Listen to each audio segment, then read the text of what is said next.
Hello everybody! Welcome back to the Laserbeam Friends Show. My name's Ellis Laserbeam.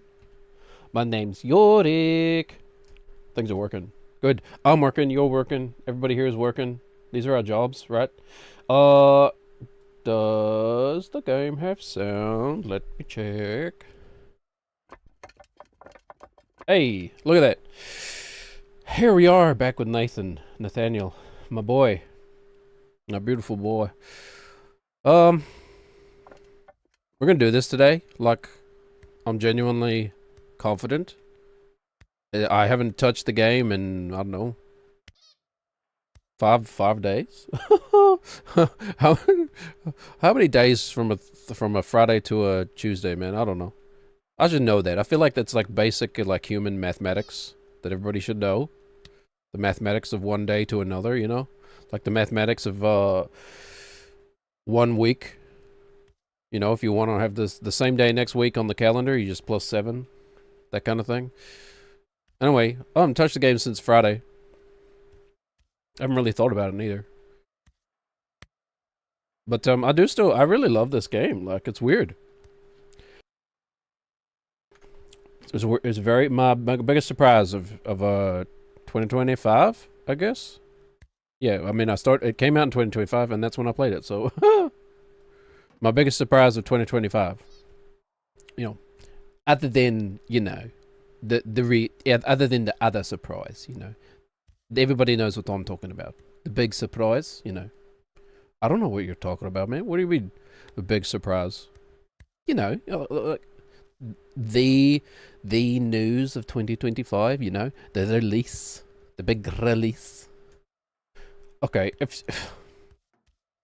anybody know what he's talking about, man? I think he's just trying to mess with me, but anyway, I haven't thought about the game too much. It's still a beautiful game, like legitimately it is. Like, oopsies, it needs like some sort of name that like captures how it's like. It's a very like mechanical and precise and analytic scientific game, right? But it's also like it's also quite a spiritual stop and smell the roses kind of sweet game. It's like science but sweet. Science but sweet. Okay, remembering how to walk. It's like riding a bike. You gotta fall off about 3 or 4 times before you remember how to ride one again. Pretty sure that's how the saying goes, right? You know? It's like riding a bike. Every time you get back on, you fall off about 3 or 4 times, and then you remember how to ride it. Okay. The sweet science, anyway. That's what we should call it. I don't think that's taken or nothing. But I feel like today's going to be the day. There's only really one thing that could stop us, I think. And that's nuclear war. No. Well, well, yes, of course.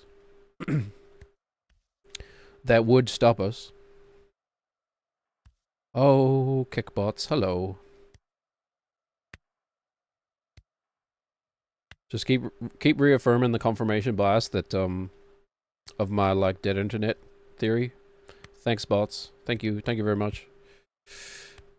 Oh, we haven't done that. Was an accidental one. We haven't done one of those in a while. Oh, remember when I was genuinely trying to do an Elvis impression? Oh, anyway, there's only one thing that could stop us.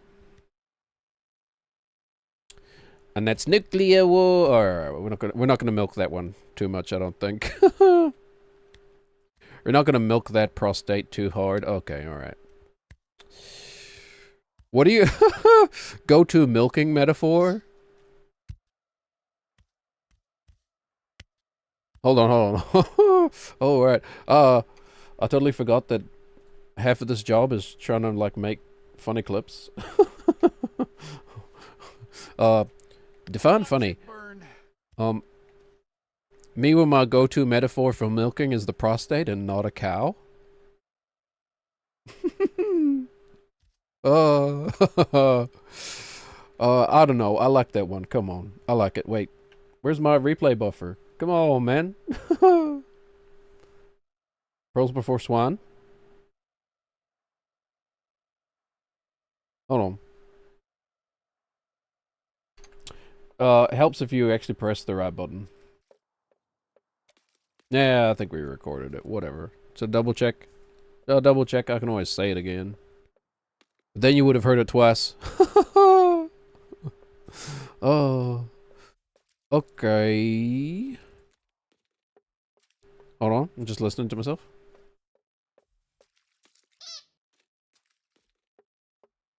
Yeah, and then he's gonna say, yep. Okay. Hold on. That's just a funny sentence. I'm sorry. I make no apologies. That's just a funny sentence.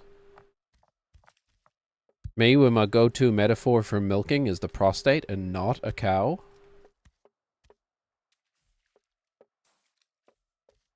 Me.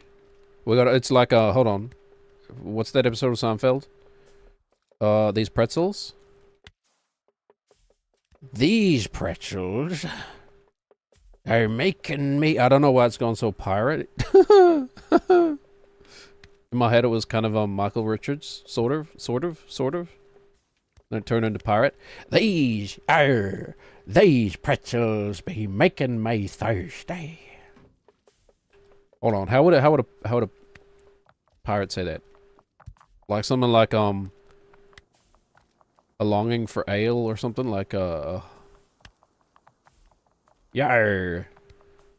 These pretzels be These pretzels be I was gonna say amplifying, but that's not a parody word at all, is it? Heightening. These pretzels be heightening me demand for ale. Yar. No. No, don't say it like that. You're not saying it like that. Pirates are kind of Scottish? Yar. Is that where they're kind of I mean, that's kind of true, right? Like, quote unquote, historically speaking. Yeah. No, don't say it like that, Seamus. You've got to say it like this, Seamus. Yeah, these pretzels are making me thirsty. Wait, that's not even the quote. Hold on. What's another way? What's another one of describing pretzels? When Britain decides to leave the pretzels. Wait, hold on. When Britain decides it wants all the pretzels out, we'll call it Brexit. Okay, anyway. It's a pirate, and anyway, so it's a pirate, and he's, auditioning for a part in a play.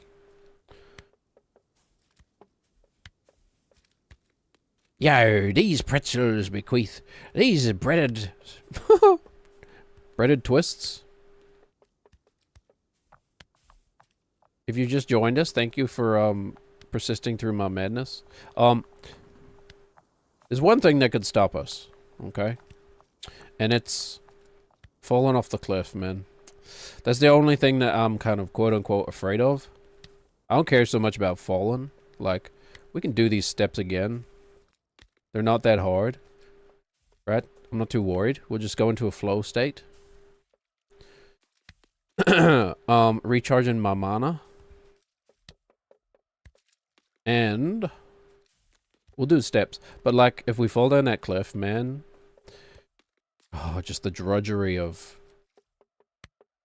guiding the glasses to somewhere we can put them back on, wearing them down the river until we get to the right spot, climbing up the slippery ass side of the cliff, man. That's the one thing threatening to break our spirit. You know? That's the only thing that'll stop us. That and nuclear war! You say it almost like you're excited. Like it ain't gonna be Fallout, man.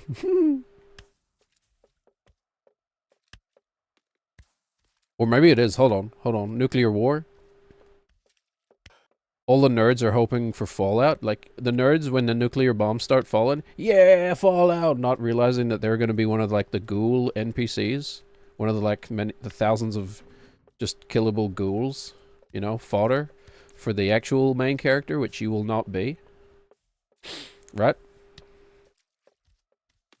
Everyone thinks they're gonna be like the 0.1% main character in a Fallout movie. Anyway.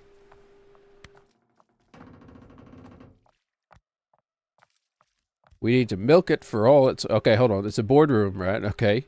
This is like I'm writing a Whitest Kids You Know sketch. They're in a boardroom and like the boss is like, okay, how are we going to market this thing? We really got to milk it for all it's worth. And then just a random dude is like, oh, like the prostate. What, Jeff? What did you say? Yeah, we're going to milk it for all it's worth. Like a prostate. Well, Jeff, I suppose, you know, it's an old set. It's a phrase. It's a phrase. Milk it for all it's worth. Jim, do you think that phrase comes from the prostate?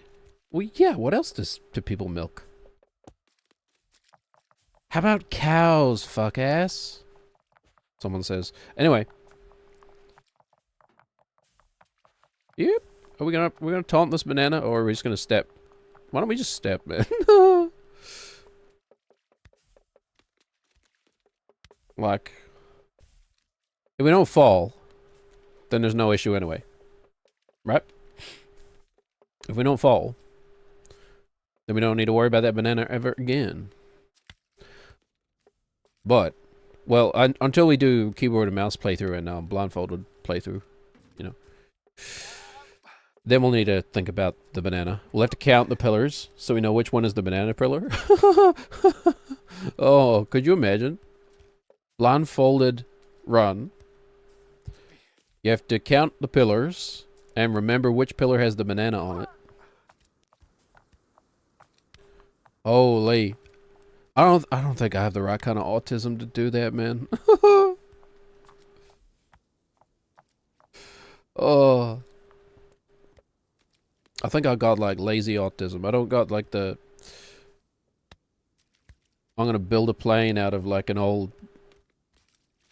I'm gonna turn my old VW Beetle into a motorcycle and ride it out of the desert kind of autism, you know? Oh. Oh. I just got... Oh, finger do this. Exact reaction that. Kind of autism. Okay, yeah, but if we fall down that cliff, man, that's gonna be a real bummer.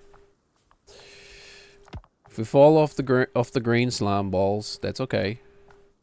They're green slime balls. You're supposed to fall off them. But if we happen to fall off the ones that are over the cliff, oof.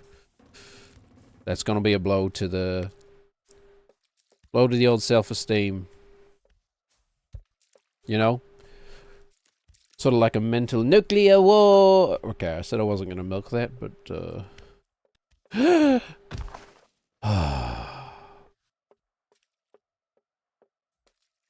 just like Nate's prostate, we ain't gonna be milking that. Okay, I said I wasn't, but turns out I'm a liar. Okay, we always fall when I'm distracted. Hold on. Let's get decaffeinated in here. It's been decaffeinated? Or what did she say? Something like that. Not that accent at all. Oh. It's been decaffeinated. Couple more drinks and that'll be me up there on that spit. Nah. Like a little girl on girl. Yeah, that's Academy Award winning actress Olivia Colman you're talking about there. Put some respect on her name, man.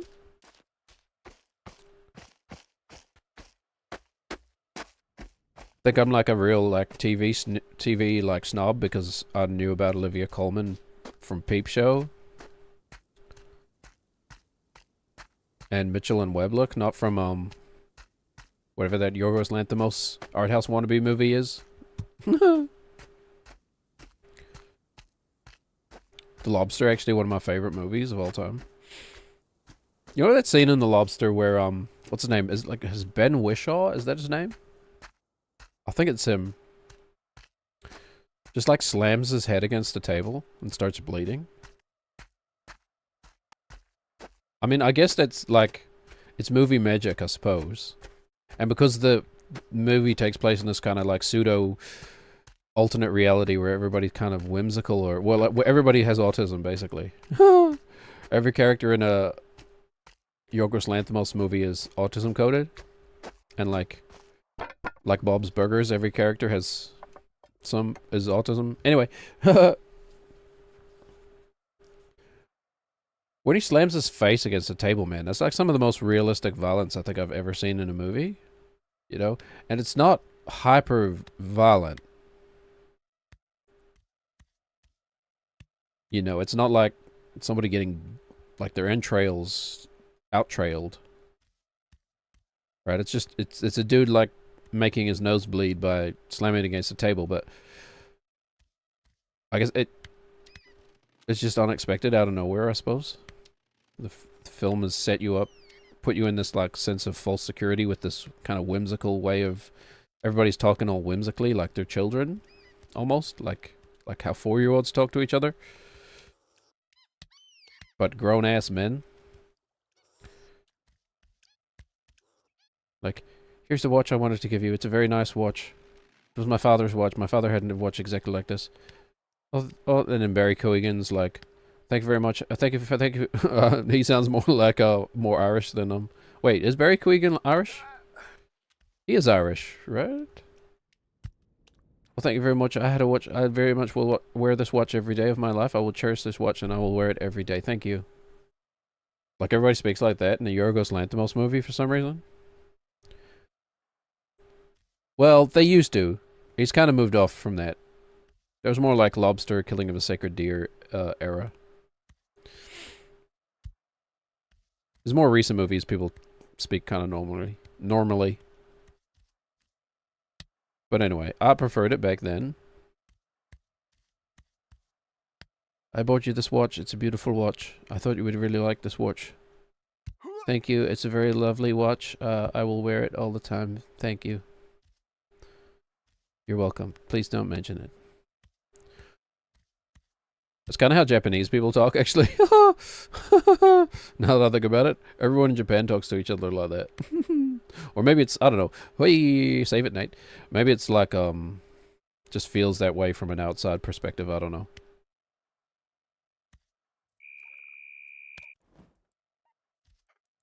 But Japanese is very, I don't know. Kind of sounds quite critical, but I was going to say it's almost like has this false modesty to it. Which is just, you know, part of the social game of manners and fitting in. You know? Interesting experience to have. I highly recommend everybody, like, once in their lives, if you can get the chance, immerse yourself in, like, a culture that is kind of fundamentally, like, opposed in a mindset to the one you grew up in, right? Like Western versus Eastern cultures, where like a Western culture is very much like individualized. It's about the individual person, like for both good and bad. You know, everybody has their own individual rights, but like also you're on your own. You know what I mean? All for one, one for all, whatever that means. Whereas Eastern, like a Eastern culture, Eastern culture, like Japan, has a much more collectivist mindset, where the individual doesn't matter so much. It's more about, you know, society as a whole, for both good and bad.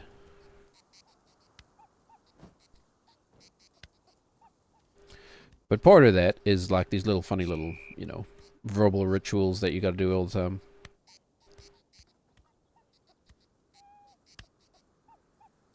Japanese cooking shows are hilarious because there's only ever one reaction to eating the food. You know? There's only ever... If you ever watch a Japanese TV show where, like, a quote-unquote journalist is going to, like, try some food, or if it's, like, a cooking competition or whatever, the reaction is always... Hold on. The reaction is always... Oh, she! Oh! Oishi! Ne, oishi!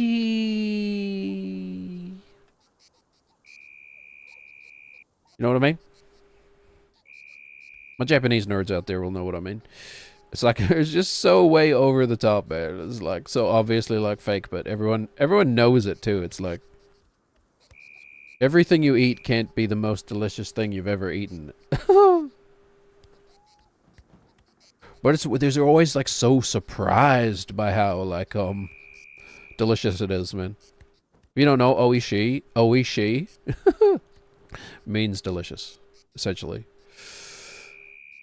Doesn't literally mean delicious, but it expresses the same feeling. But anyway,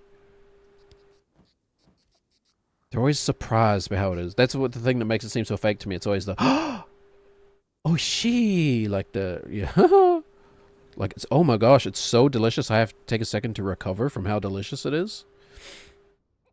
I missed the button. Nuclear war. Doesn't even really follow on. I'm kind of enjoying it now. I don't know why. I'm inventing my own vocal stems over here. Actually, like, I have to say, because like, it's really weird watching back these recordings of yourself talking like this, like basically stream of consciousness. Open the brain. Open the brain bucket, turn down take off the filter, pour out whatever comes in. Oh my god! See, this is what happens. I can either focus on the game or I can focus on talking. We're multitasking the two, thus making both a weaker version of what they could be. Disproving multitasking. Anyway, pirates, man. Why do they sound Scottish? Okay, hold on. We should play the game. We really should. No! There's more to see. It's a wide world out there. But I was watching back some of this stuff because I like, you know, I have to make clips out of it. I have to try and advertise myself. I do want people to be here. I do want people to join in. Otherwise, it's just me. And me being weird. Yeah, come be weird with us, man. Let it out. Let your inner freak fly, whatever that means. Anyway, I did say in one of these streams, and when I was cutting up compilation bits of crap I said, I did say, Monkey D. Luffy is black? And there's something about that, there's something about that tickles me. I mean, like, what a shame it's mildly offensive, I suppose. Or could be taken with offense. Actually has nothing to do with black people at all, but like the k is just such a nice ending to the sentence. You know? To me, this is how you craft comedy. By the way, we won't need to worry about the banana. Oh my god. Just couldn't see that my foot was going to go off the edge. Okay, alright. Oh yeah, this feels about right. This that plosive. It's not. Is it not a plosive? What is it? A concussive? Plosives are p sounds. I guess it's yeah, I don't know. I guess it's a concussive k sound. At the end of it, really is like a nice sort of punctuation to the joke. Monkey D. Luffy is black?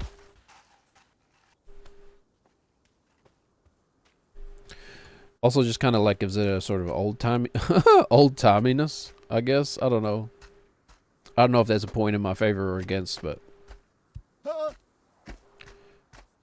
I have found myself just vocal stemming on that a couple times throughout the week.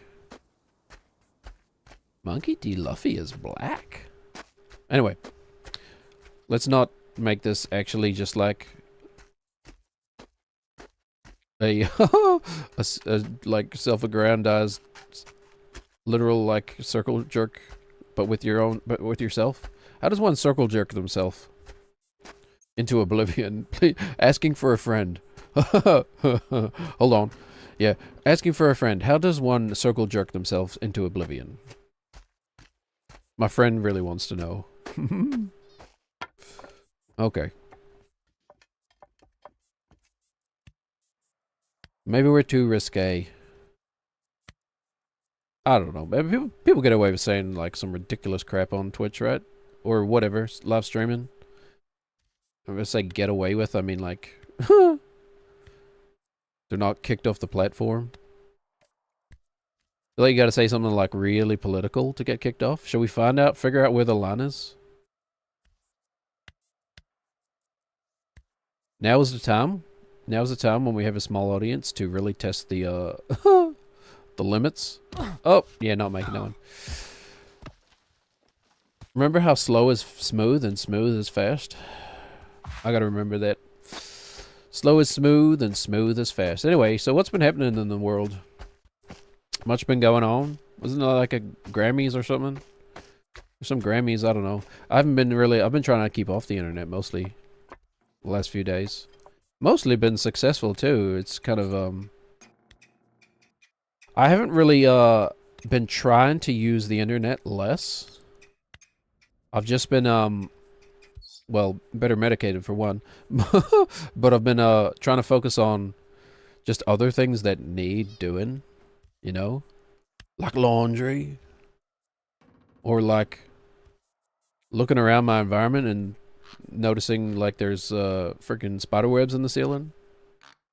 Like that kind of stuff. And when you focus on that kind of stuff, you don't have time to just scroll randomly on the internet. Turns out, you know? But anyway. Yep. We're going. It's our own personal hell all over again. I used to milk cows. like many a young New Zealander. My first job ever was milking cows. I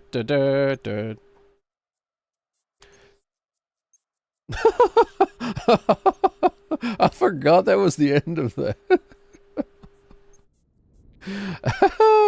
Hey, yeah, it was. Thanks for testing that, GamerFun287.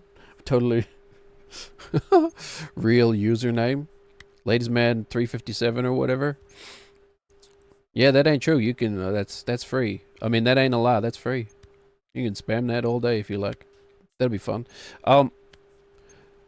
Holy, absolutely derailed my train of thought.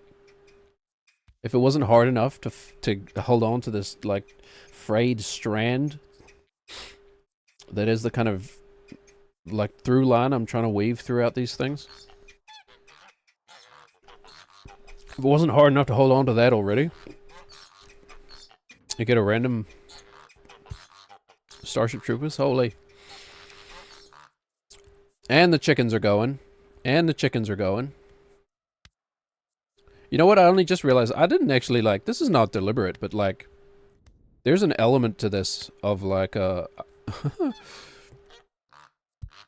kind of interactivity of like just trying to distract me from the game, I suppose. I didn't even do that. I just thought, I did not think about that at all.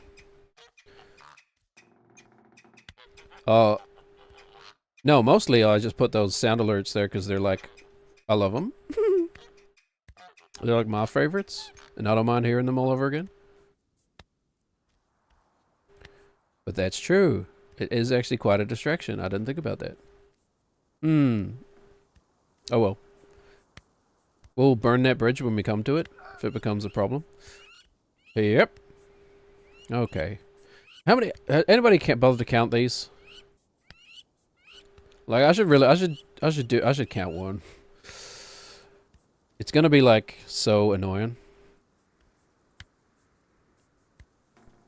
But, like, probably we should.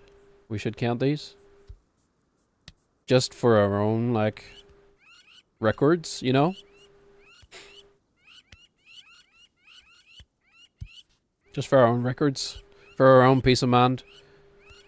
Like, how many hundreds of these pillars did we... Oh, my God.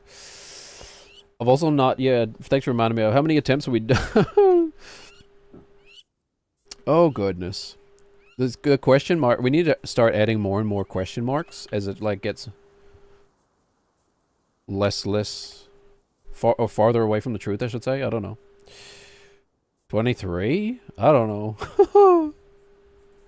I'm not going to watch it back to check. Heck no. Frick that. You know what I think I'd rather? I think I'd rather burn alive in a nuclear war. Okay, okay. I kind of like it. We'll leave it. We'll leave it for, like 2 years. And we'll just bring it up randomly. We'll make it all worthwhile. We do have the glasses, right? Yeah, I thought I saw the glasses. Okay, that's the setup for like a punchline 2 years in the making. Okay. I mean, that game is hard. What can I say? It's not an easy game. And life isn't an easy sport. It's a freaking jungle out there, guys. And gals. It's a freaking jungle out there, everybody. When's the last time you went outside? World's gone to shit, man. Fucking climate don't make no sense. Getting freaking autumn rains in summer. What's all that about? Flooding in areas that previously never flooded? And are ill-prepared for it? Or like snow? Snowing in cities that are where it's like it's never snowed before and they don't have the infrastructure to deal with it? That kind of thing? It's a freaking jungle out there, man. We're all just trying to like do our best and like get by. So, you know, power to the people and all that. I've been thinking about voting more. Of course, as I said, like exercise your right to vote, please. It's like a terrible quote, right? But it's like kind of true in this sense. Where it's like, you know, all that is... What the heck is that, man? Oh, it's a can. All that's required for evil to win is for good men to do nothing. You know? Like, strip away the kind of, the ogenies in there. And the isms. And there is a kernel of truth, right? Like, apathy... Apathy is like, the devil's best friend, man, I guess. Or, sorry, Baphomet. Baphomet's best friend. Oh, I should talk about that, man, but I'm a registered member of the Satanic Temple. Not a joke, legitimately true. I tried to order one of their cards, but they don't ship to my country, so I'm not a card-carrying member of the Satanic Temple. You know, the good one. The one that's actually just humanist. The only humanist religion. Yeah, but I couldn't buy one of their cards because, like, sorry, we can't get it to you. So you can't have a personalized card. I was like, okay. Put me on the record still. Which one's the other one? The Church of Satan, I think, is the actual one with, like, actually just insane people. Well, I don't know. Differently... What's a word like abled, but like specifically for sanity levels? Realit... What's the adjective for... Oh wait, no, it'd be an adverb, wouldn't it? I used to teach this crap, man.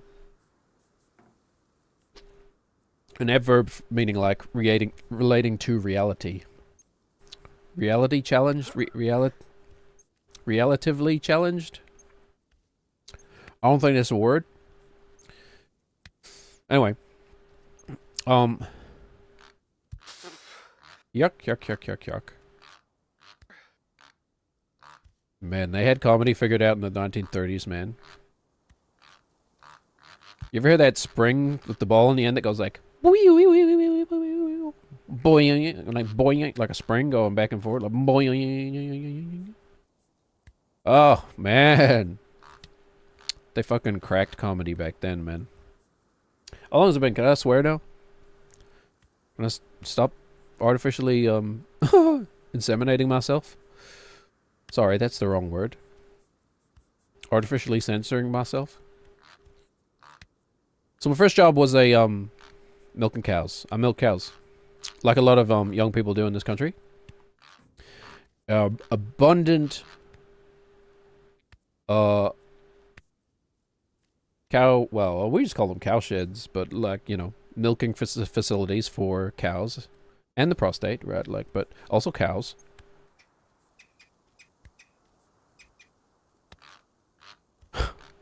Me, when I hear it's called milking the prostate, and I stick the suction thing from the cow shed and up my butt.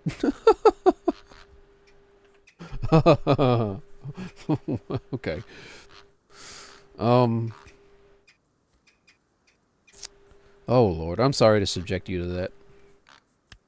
If the thought has to flash through my brain, it's gonna flash through your brain now too. If I have to live with this brain, so too do you. Oh no, wait, you can just go away. Yeah, never mind. Anyway, I hated it, man. Holy, milking cows sucks. It depends though. Like used to milk on a herringbone cow shed. I think my first job was like 450 cows, something like that. You gotta get up at like 4 a.m. when you're used to like sleeping into like 10 a.m. every day. All of a sudden you gotta get up at 4 a.m. Right? You're working on, well, I mean, this is one experience. There are lots of different ways this could have gone, you know, like, but just because of the particular farm I was on and the particular technology they were using, blah, blah, blah. Anyway, get up at 4 a.m. If the cows are way at the back of the farm, it's like 15-minute drive on the four-wheeler at like high speed too, because like at this stage, I've been riding motorcycles for years, so it's like, you know, screw this, we're going fast. Anyway. 15 minutes down to the back of the farm. Then it takes the cows like an hour to walk to the shed, to the milking shed. So they don't get there for like another hour. Some farms have like automatic fences that will open automatically. And like as the name implies. And just the cows start coming in on their own. You know, that would be cool. But didn't have that at the one I was working at. You had to go manually open the gate. The cows start falling out, and then you go into the field, or the paddock. The paddock, as we call it here. You go into the paddock, which is so very British sounding. Into the paddock, into the field, get all the cows, the stragglers, you know, push them towards the gate, and then you just. No, okay. For the next hour, you're just going at like 2 kilometers. Or what is it? What would that be in miles? I don't know. 4 miles tellers per hour.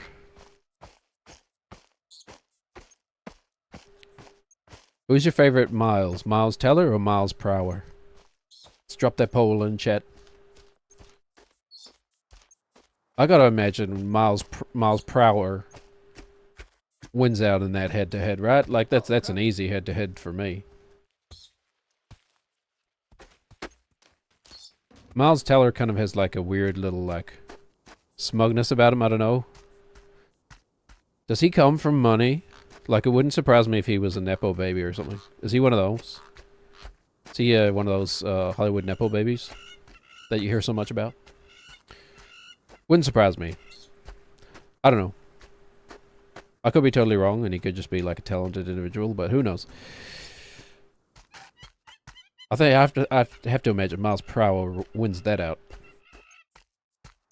But I used to imagine that, like, my idea of hell would be like a milking session that never ends. Hold on. Does he mean what kind of milking? I don't know. Why did I have to say milking session? Like, you get up, you milk the cows, and then you're like, you know, that's the easy part. And then you get into the shed, and then you gotta, like, take these friggin' suction cups off of the cow's teats constantly, back and forth, for hours. And they're, like, literally, like, shitting on you while this is all happening. So you're covered in literal shit. And, like, it stinks of cow piss and cow shit. Cow piss and shit. Anyway, charming.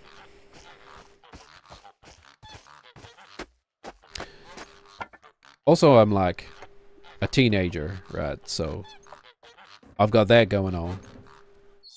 I probably wouldn't mind it so much these days. It's the smell and stuff, though. It's the smell. And the radio was always playing, and I was never allowed to choose what was on the radio, so it was always, and I've got particular tastes in music. So I was always, like, listening to music that just annoyed the crap out of me. Ugh. Good times. Anyway. The only good part about it is when you look out into the thing and you can see, oh, the cows are almost done. There's only a few cows out there. And then I'd imagine like I was in like the 7th circle of hell. And I was milking cows and it was just always in that state. You know? Like I could see that we're down to the last few lines of cows or whatever. Cows don't look like cows on TV. Cows look like horses. Horses look like cows.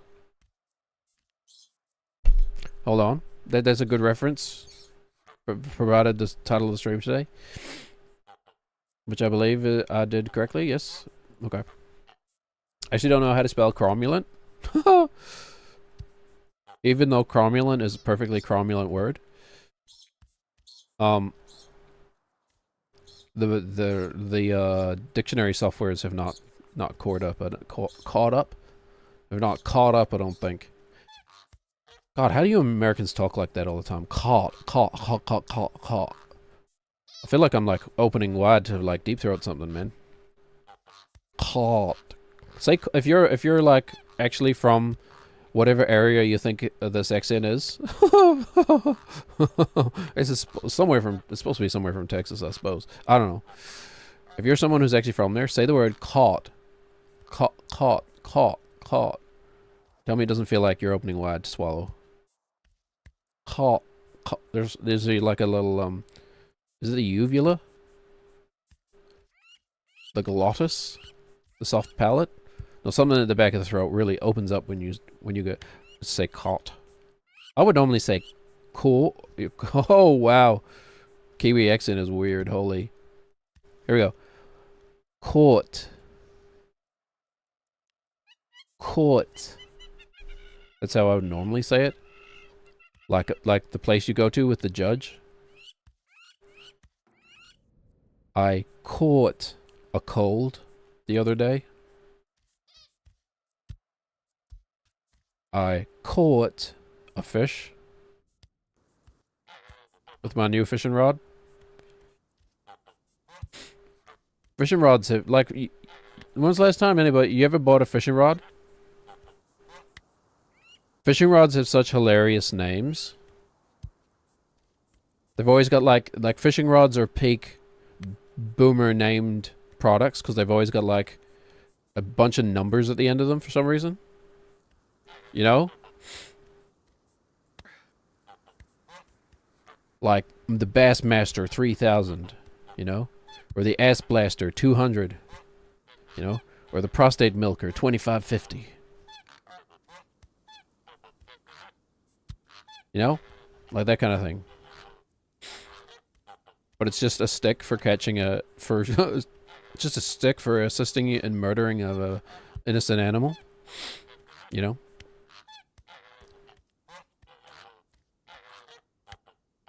It was named by like a lawnmower salesman. They get the same guy who names the lawnmowers to name the fishing rods. Okay. But yeah, that was my first job, milking cows, and it was like, at the time, it probably being a bit over dramatic. But I disliked it so much that like, I imagined it as literal hell. Which was also, you know, part of my naivety falling away in the wake of experience, you know, as it tends to do.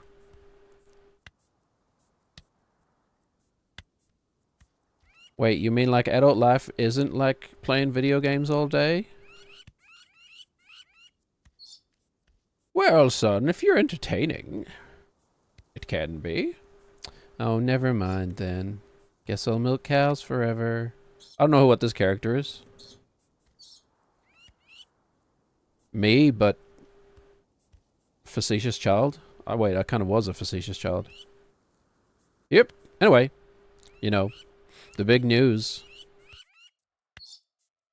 It's... Oh, people are divided on the big news of the week. I don't know what it is. I didn't pay attention to the news this week. And I guess it feels good.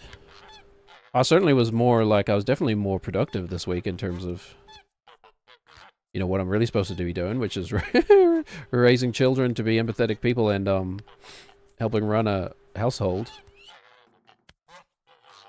And keep things clean and tidy so that they can grow up without feeling like they have too much significant trauma. You know, because everybody has some trauma, right?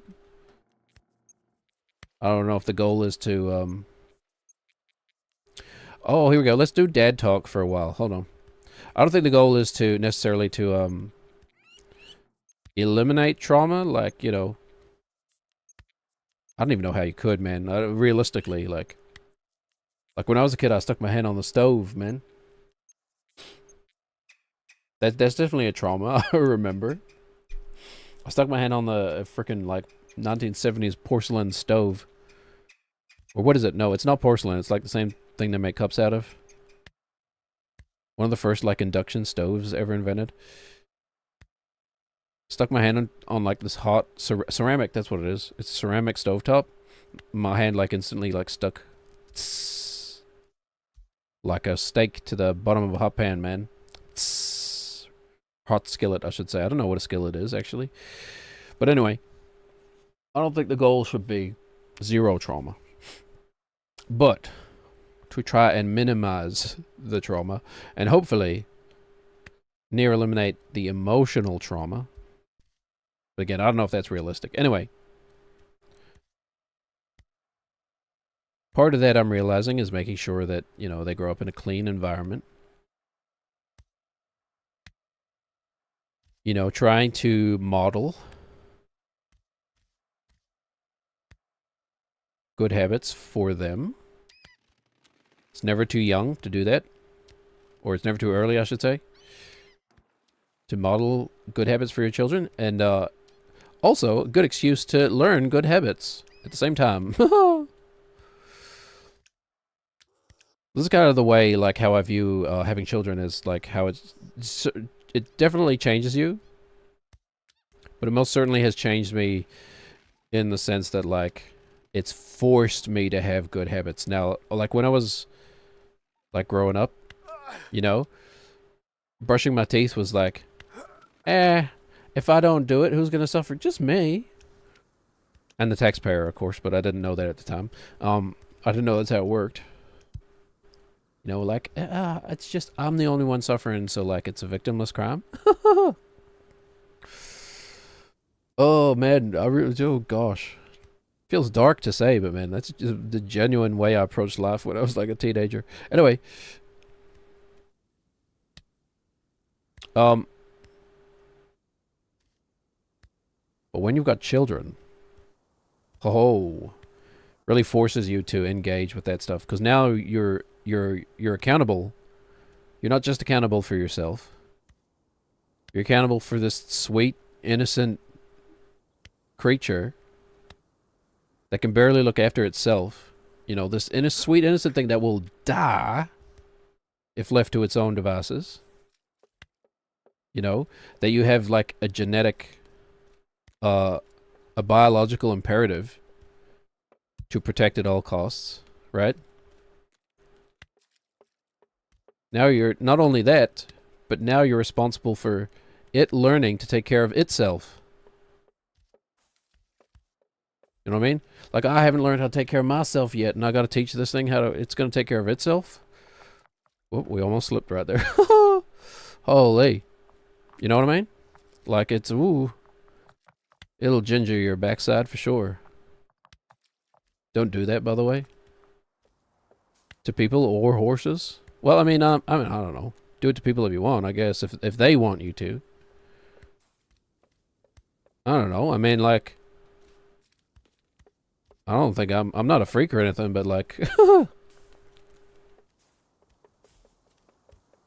I don't mind too much what your thing is. I'll help you out. Sure. I like seeing people happy.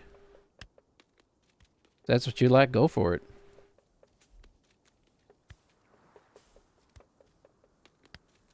I'm not gonna, like, ask you to do it. Anyway. People are weird, man. You stick ginger up a horse's ass to make it walk funny. Well, do we still is that still a thing? Hold on. Who came up with that idea, right? Like, that's like, I wonder how many, like, things have been invented throughout human history that was just some dude getting his freak on. You know? Like, it's just the freakiest dude of all time. And then he comes back to the tribe and he's like, you'll never believe what happened, guys. I tripped and fell over onto this cow that was asleep. And my mouth went right onto its teat. No, you probably just... and warm milk sprayed out. And I drank it and I'm fine. We can drink it, guys. We can drink the cow milk. You know? This is not a good step at all. Hold on. Actually going, like, achingly slow.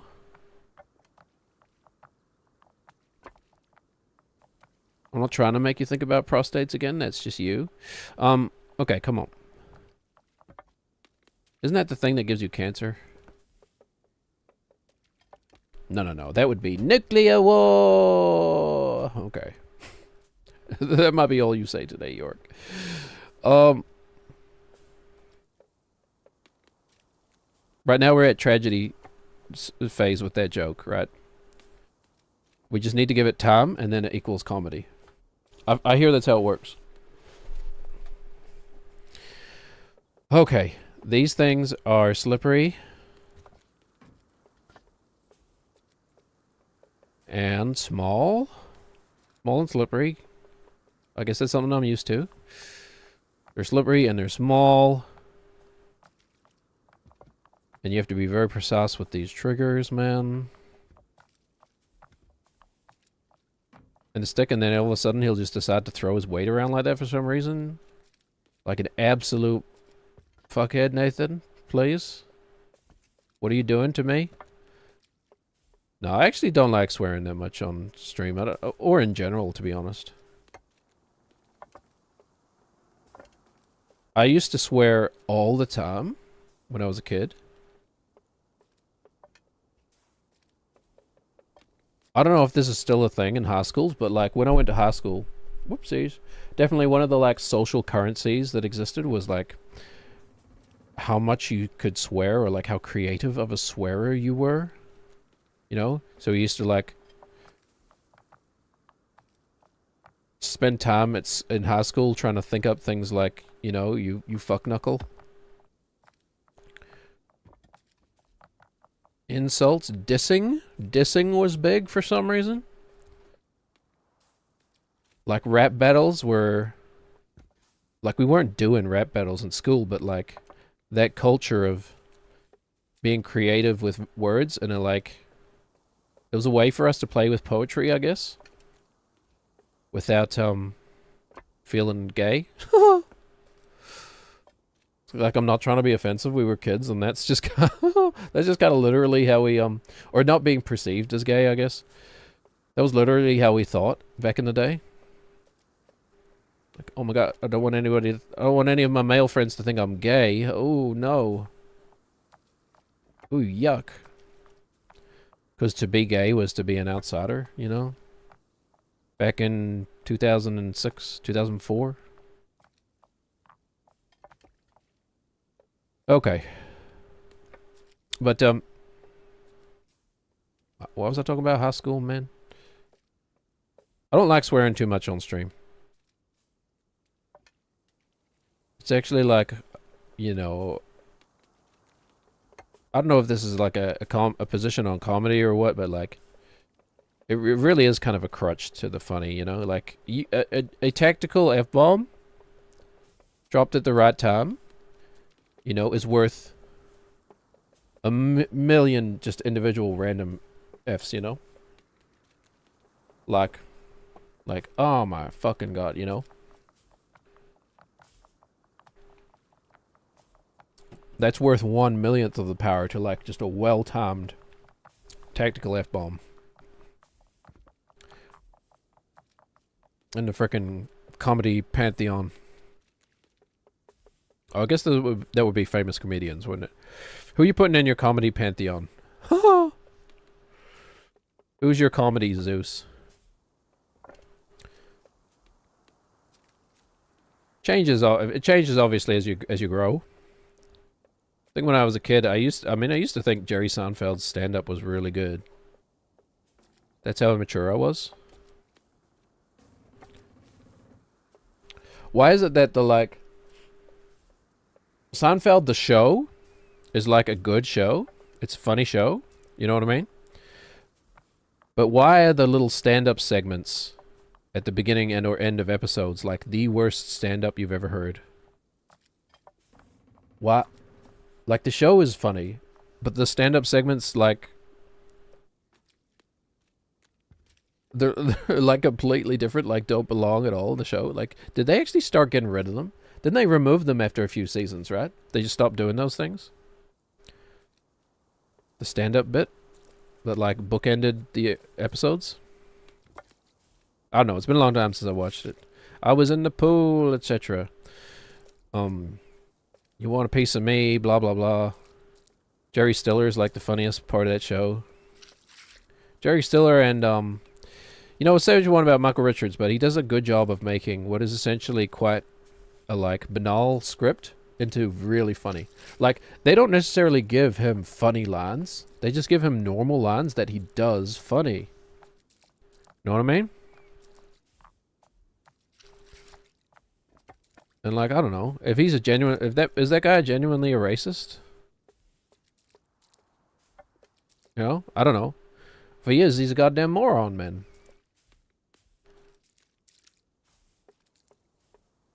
Because if you are a genuine racist, there's no denying your position is, like, a non-intellectual position.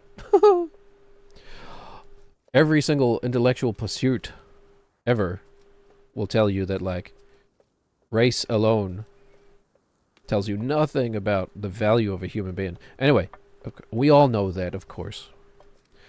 We all know that. We're not boomers. I don't know why. I almost just did this one really fast for some reason. We're millennials, right? Well, I am. We're like the socially enlightened.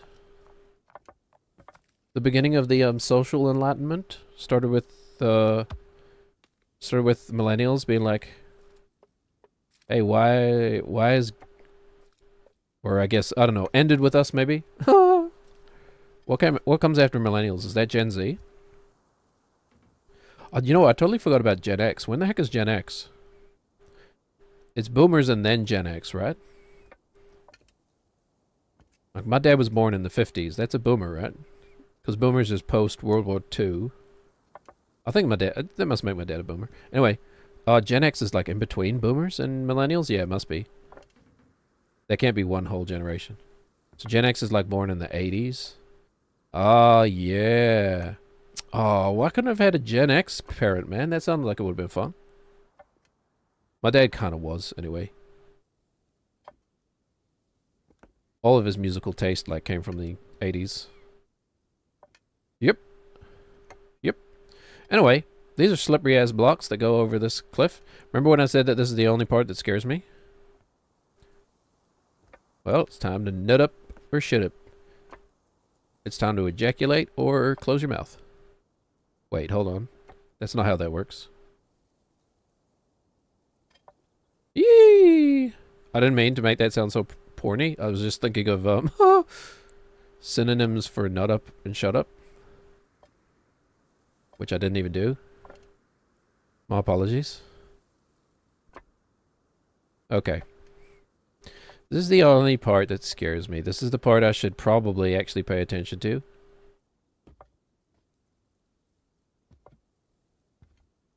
I'll breathe a sigh of relief once we get around the corner.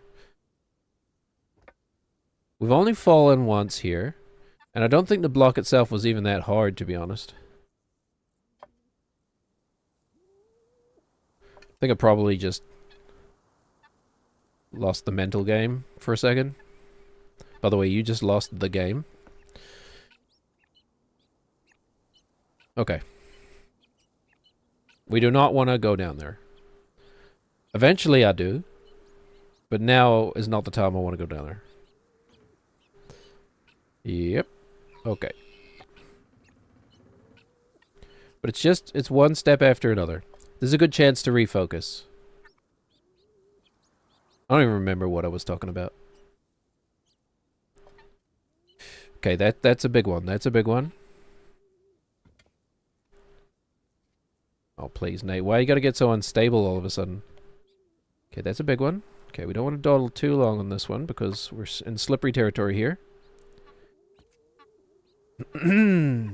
Okay.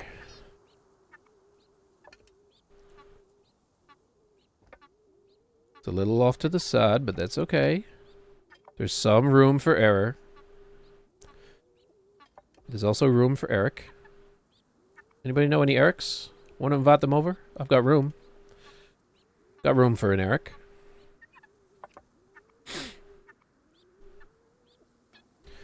Okay, hold on. I'm using random nonsense to distract myself from the nerves.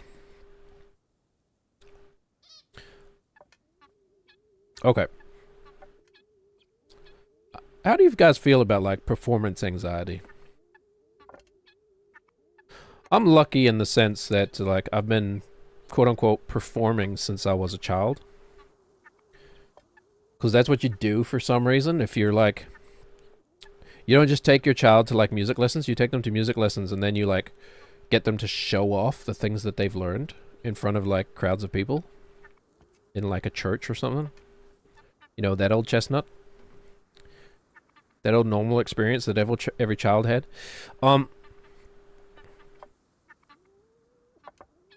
So don't get performance anxiety much. You know, and then I've gigged in front of people and stuff, you know. I've literally played festivals. Yep. But, which is more of a, like, technically true, but, you know, not as impressive as it sounds. So, you know, I don't feel nervous about, like, music stuff when I get on stage. Because, like, I know I've put in the practice. I know I've put in the work. It's about... All that performance is about laying the foundation, you know?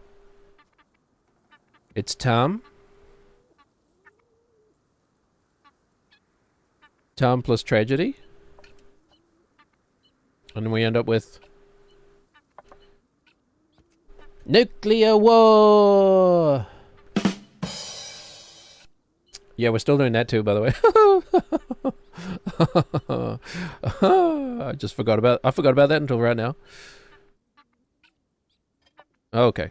We need to drop some actual proper zingers, you know? And then, the bottom might actually be worthwhile. Something worthy of a bottom. Okay.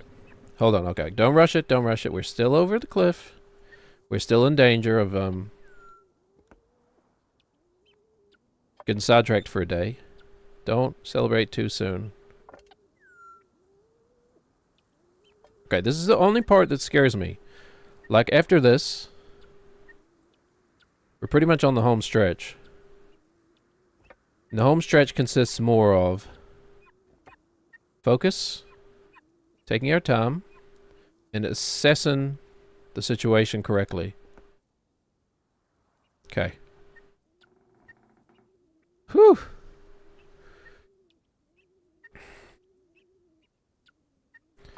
Okay, because a lot of these blocks we've never stepped on before. So we're figuring out the angle as we're doing it. We don't know if there's any hard ones coming up. We've got to take our time. This one's okay. It's kind of angled backward, which is a rare one to fall on. It's the ones that are angled forward, like this one, that we want to be careful of.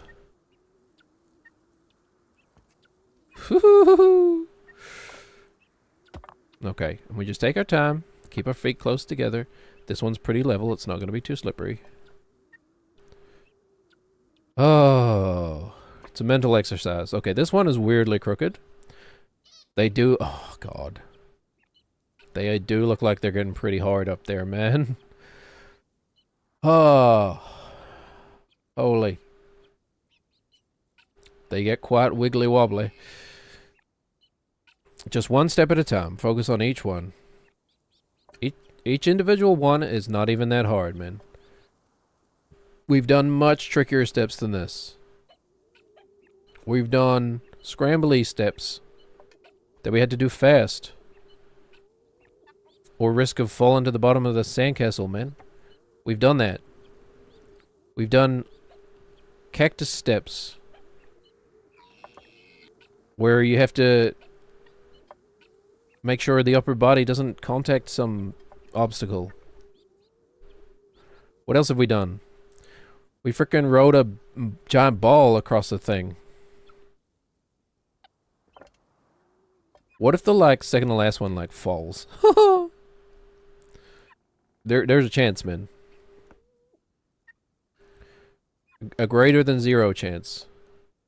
Is there? I don't know. Probably not. Okay. I'm pretty sure we're in PB territory, right? Like, this is about as far as we've ever gotten. Oh. It's actually not even as... I don't know. It's pretty hard. The thing is that it's easy to say when I'm doing one step to the next that it's not that hard. You know? Like, this is... Each one of these individual steps is quite easy. But that is not the challenge. The challenge is the persistence that's required, right? Like, you have to be consistently perfect. Or both, I guess. Consistency and persistency. Hold on, why does it sound like someone's walking around upstairs? I should be the only person here.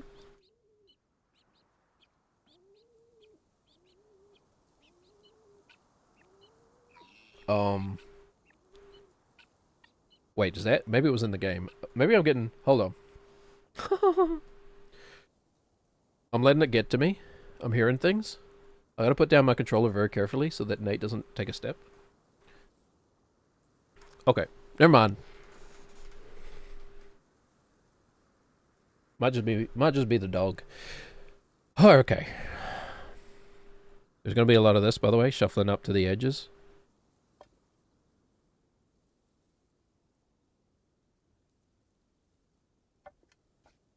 Okay. One at a time. I'm focused here, by the way.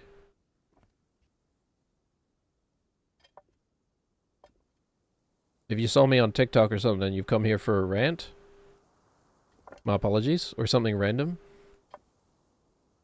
Just wait. 5 minutes, I'm sure something random will pop out. Oh my goodness. I don't know if I've ever been so focused. I don't like the space we've left for the other foot. It's gonna move. Please don't whistle, Nate. Like, I think we really need to be careful of any that are like, actually, they're all kind of angled now that I look at it. None of them are really flat anymore. I was gonna say the ones that are like tilted to the side, horizontally, I guess. Those ones could spell doom. Also, M-O-O-N, that spells moon. Or M-O-O-N, that spells catastrophic cerebral implosion. Okay. One step at a time. We're here. We're queer. We don't want any more green slime blocks. We're here. We're queer. We don't want any more green slime blocks. Okay, this is... I'm pretty sure this is PB. Wow, it goes up at the end? What the heck? Does it? Does it? Huh. Okay, hold on. Well, only one way to find out. We've got to get there. Okay, we don't just rely on the footstep shadow, the foot shadow. Because we know it can lie. Well, we're staring into the sun, aren't we? Although the... Wait, hold on. This game has actual programmed, like, shadows. The directional shadows. That'd be funny. Totally. We're not even close to the water, and all I hear is splution.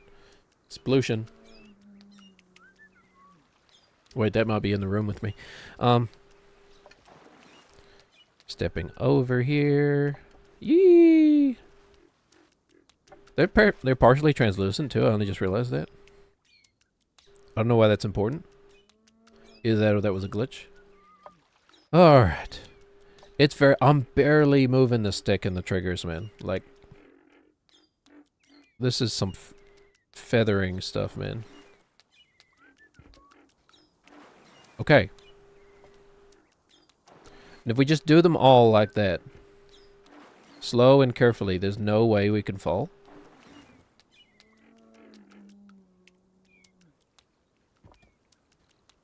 Okay, slowly so we don't slam anything down.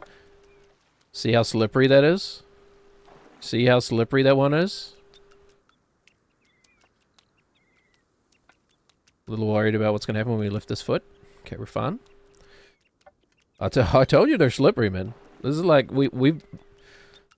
this is like climbing the mud things we were climbing that we never needed to climb. Okay, I think that's actually okay.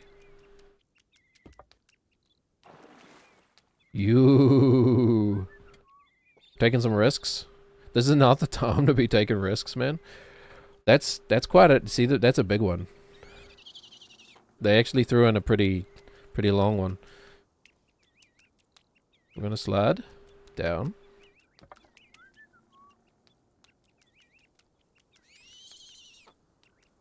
Okay, if I slide off of here, I'm gonna be kind of annoyed.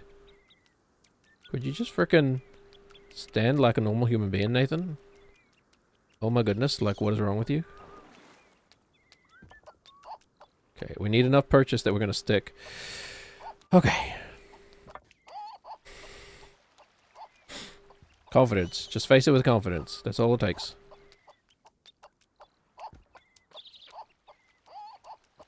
Each step, each individual step is not that hard.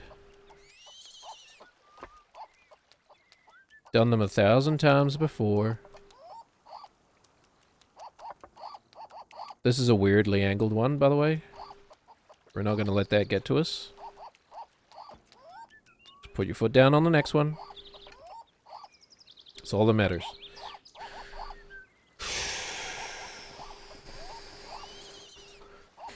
This is going to take me the rest of the day, I think.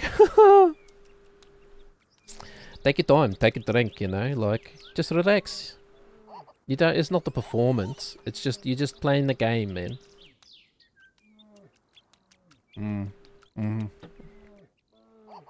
That is probably, I am just playing a game. I'm just playing a video game. I don't think I'm not a quitter. Whoops. If one thing I know is true, and hopefully I've hopefully I've demonstrated. I don't know. Would the normal gamer be quitting this yet? I don't know. Like, to me, it feels like we've only just started. You know? Like, we've only just started to be tested. I could do this a lot longer, but most people have already quit by now? I guess that's the kind of autism I do have. Ooh. These are getting pretty wide. Like, they're not massive. But they're wide enough to be concerning. You know what I mean? They're not huge.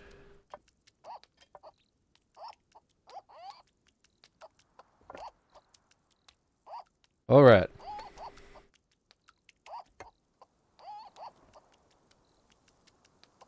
Oh, okay. There's a real chance we beat this now. Don't throw that chance away.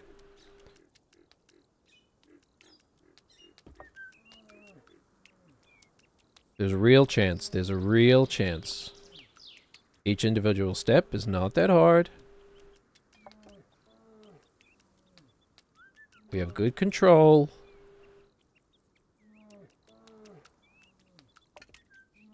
Yes, they're slippery. But we were born in the mud, man. That was one of the first things I did in this game, was figure out how to climb mud. Not your average gamer, actually built different. It's called neurodivergence.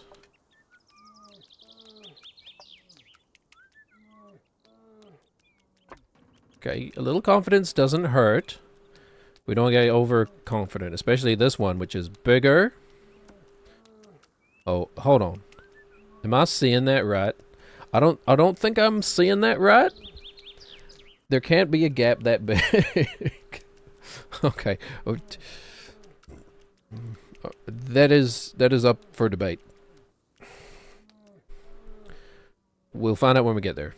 I think that's just a rendering distance thing. Okay, this is quite a big one.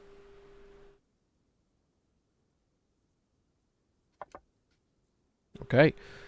As long as we go slow, there's nothing the game can do to us. By the way, we're definitely in PB. Just take a moment to just appreciate how many of these we've done at this point.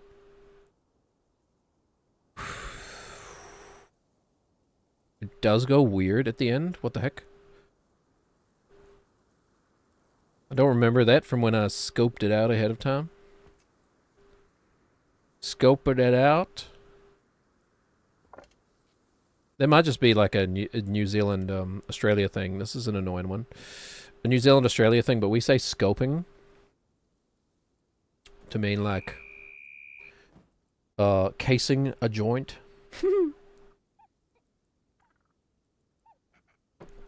Which also means like gathering intelligence before robbing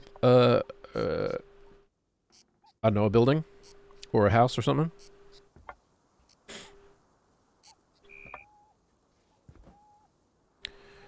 Do you think that guy was scoping, mate? Do you think that guy was scoping? Hold on, just do my best Robert impersonation. Do you think that guy was scoping? Was he scoping out the place? Ooh. Yeah. It's kinda long. Not incredibly long. What do I do if I get to the end and Jackie's not here? Only just had that thought.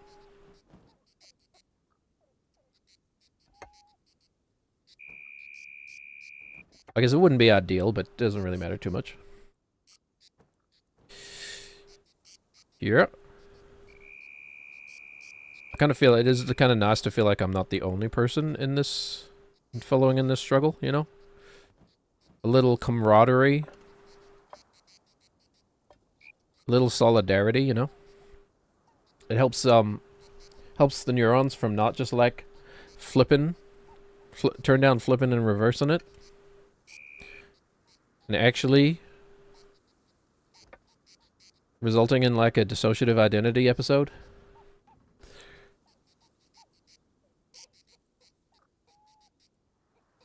But then again, if the stream has taught me anything, it's taught me I might be okay in solitary confinement. I'd have something to do. I should try that one day. Hold on, we need to look at this. I should try that one day. Just turn off the video game and just sit here. Just talking to myself. See if I can't last 8 hours. And then be like, oh yeah, that was just one day. If it was my whole life, I probably would go insane. After I turn off the stream, I go and talk to real human beings. Oh, that's right. Maybe I have no idea what solitary confinement is like. Maybe I'm actually just some privileged little biatch. With no idea what it's like to be in that kind of situation. Anyway, I'd be making me a Wilson if I was stuck on a desert island, that's for sure. You'd be there, York. You'd be there.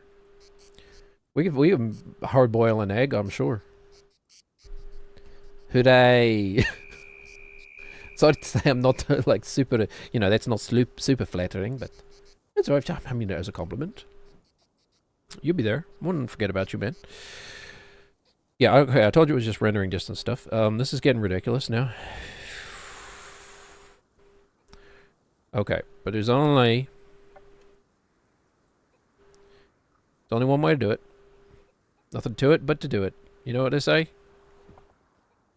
You know what that... Hold on. You know what that steroid-addled man used to say? Or probably still does, right? That's Ronnie Coleman, right? Ronnie Coleman's catchphrase, etc. Nothing to it but to do it. I mean, dude was definitely on steroids. I have no idea how it affected his brain. I could probably assume negatively. That's a safe enough assumption, right? Kind of, I don't know if I'm gonna... I really should, probably. I've been, like, I've been upping my cardio recently. I might have actually said that. I wanted to do that last time I was streaming. But I genuinely have. I've been treating, like, time with my kids, like, outside time with my kids as, like, cardio time. You know? And kind of pushing myself to actually go beyond where it starts to get uncomfortable, you know? Because normally I'll be like, oh, playing around for like 2 minutes and like, oh, okay, it's starting to get hard now. I'm going to sit down. But you never actually like kind of, you won't get better at it by doing that way. You got to like push into that zone where it's like, okay, it's hard. I can maintain this for a while, but I can maintain it, you know? Got to push yourself into that kind of zone. So I've been doing that with my kids. Doing a lot of like, oh yeah, we're going to do the dad hour. I've been doing a lot of... I need to, you know what I gotta do? I gotta make, like, little segments that are like... It's time for the dead hour! Just play that shit randomly. Anyway. Time for the dead hour. Been doing... My kids love this game called Cargo. They call it Cargo. I don't know where it comes from. It's probably like a Bluey thing, if I'm being honest.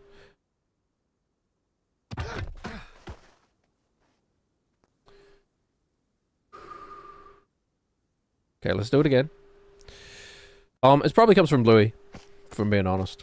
There's gonna be so many, like, parents my age that are just gonna, like, basically emulating, Bandit Healer and they don't even know it. But, they call it Cargo and it's like, essentially I act as like a cargo machine or like a forklift robot kind of thing. And they're on the playground or whatever. They have their spot in the playground, which is usually the top of the slide. And then I'll have like a route that I run as the forklift robot. You know, I'll go back and forth and I'll pick up whatever is at the pickup point and I'll carry it over to the drop-off and drop it off, whether it be child or like toy or poop. You know, the machine doesn't care. So I've been playing that game a lot with my kids. And it's, you know, they find it funny and fun. But it's good, it's decent exercise because I'm often picking them up. Like hucking them over my shoulder and then carrying them like, you know, I don't know. 30 feet or something. That's 10 meters, right? Carrying them like 30 feet to like a drop-off point on the other side. But what I've discovered about that I really like about that kind of like role-play game is, what I've started doing is, normally, I'll try to incorporate this into sort of any sort of roleplay game that I end up doing with my kids, but I'll normally be playing like some sort of like robot or something like that, you know? Something inevitably goes wrong with the robot, right? Like it starts out all predictable and fun and games or whatever, like, haha, daddy is carrying us, right? That's the game at the beginning. But then what I do is the robot inevitably malfunctions and starts kind of like attacking them. You know, play fighting. I don't attack my children, but but what I've essentially done at that point is I've turned the robot into not just a co-participant in the game, both the mental game and the physical game that we're playing, the theater of it. But then now the robot has become like a villain that they then need to like work together against. You know what I mean? So I like to morph it from like a little... okay, I'm rushing for no reason. Yeah, for no reason, right? Like we almost made it and then fell near the end. But anyway, yeah, I end up turning myself into the villain. Or at least, you know, whatever character I'm playing. Like, I'm no longer Dad, I'm Cargo Robot. Cargo Robot goes crazy, haywire. And the thing I love about that is, like, I've been trying to teach them for a long time. Like, every day it's sort of a consistent thing that they are a team. Right? And that they can rely on each other. And really, they are the only people who can rely on each other at this stage in their lives, you know? They can rely on their parents and they can rely on each other. And that's pretty much it. You know? And not in like a negative or mean way or anything. It's just, you know, like they could rely on their grandparents, but the grandparents are not here. You know? Just physically, geographically. Or they could rely on their auntie and uncle, maybe something like that. But anyway, kind of as the world stands right now, they just have each other. If they're out in preschool, or as we call it, kindy, daycare, whatever, they only really have each other to rely on. Because while, you know, while I love the teachers at their daycare, the carers, whatever, and I think they do a great job, I know just how impossible it is to keep your eye on every kid, man, every student. Things slip through the cracks. It's just the way it is. So, you know, they can only really rely on each other. And by doing that, by turning myself into the villain in this sort of role play we're doing, it automatically forces them to work together. You know? And then the game flips into, haha, funny robot, into, we need to take this thing down. Right? And then they'll start chasing me. And I only let them take me down when they're both attacking me together, you know? Like individually, one of them cannot take me down. It's not until they work together. They triangulate their power, Big Bad Beetleborg style. Well, there you go. There's a reference for the kiddies out there, man. Triangulate your power like Big Bad Beetleborgs do. Why is that so hard to say? Big Bad Beetleborgs? Maybe because I'm affecting a fake voice. Oh, yeah, right. Everything's slightly harder to say. But yeah, I kind of stumbled across that the other day and I was like, wait a minute. This might actually be good parenting that I'm doing right now. Is this what good parenting is? I wouldn't know. I've never seen it before in my life. That's uncharitable. I definitely have. Glasses check. Looking cool. Okay. I was rushing that one because I just... I really just want to get back to the green. We're still on track. Okay. We're still on track to get this done today. I have paperwork stuff I need to do this afternoon too, so like I really need to be strict with my schedule.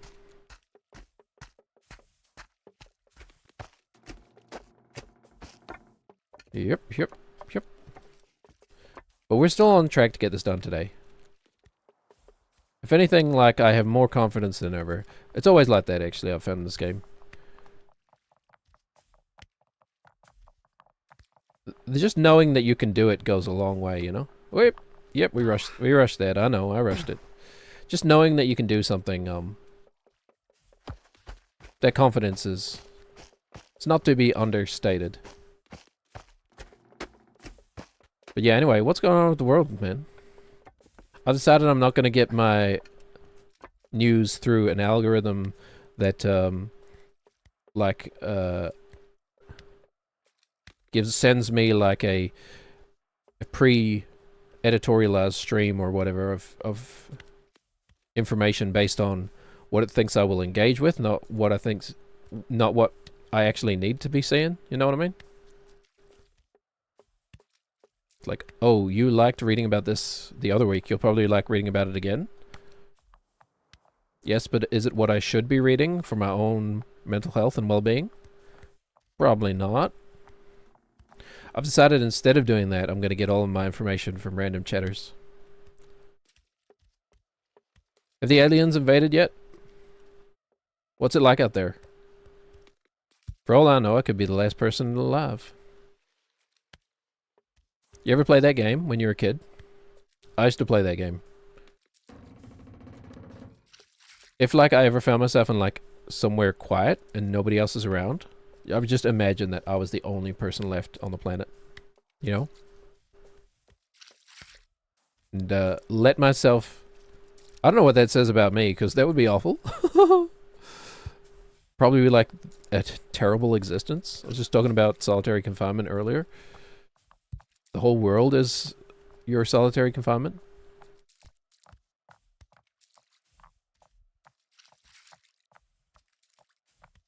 I just realized that his footsteps, it's okay. It wasn't my dog upstairs. It's just his footsteps in the game make weird delayed.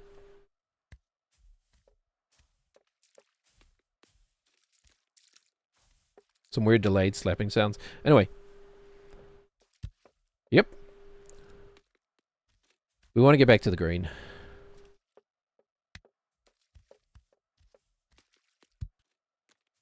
Interpret that, you know, word however you want. I want to climb these misty mountains one day. The path of Karadras. Saramon's gonna throw like lightning at us or whatever. How come the magic in Lord of the Rings is like so impotent most of the time, but every now and then just like absolutely world shattering? You know what I mean? Like, why doesn't Gandalf fight like opposing armies the same way he fought the Balrog, man? It's like Balrog, he literally like fights a Balrog from the bottom of a mountain to the top of a mountain. But then when the orcs are invading Minas Tirith, he just hits them with a stick. You know what I mean? Is Saruman supposed to be like that much stronger than Gandalf? You know when Saruman lures Gandalf to the what's his black tower called? I can't remember. Can't remember all the names of the towers, man. Too many towers. He lures Gandalf there and then like traps him on the roof or whatever. And they're having that like weird invisible lightsaber fight or whatever. Invisible staff fight. Yep.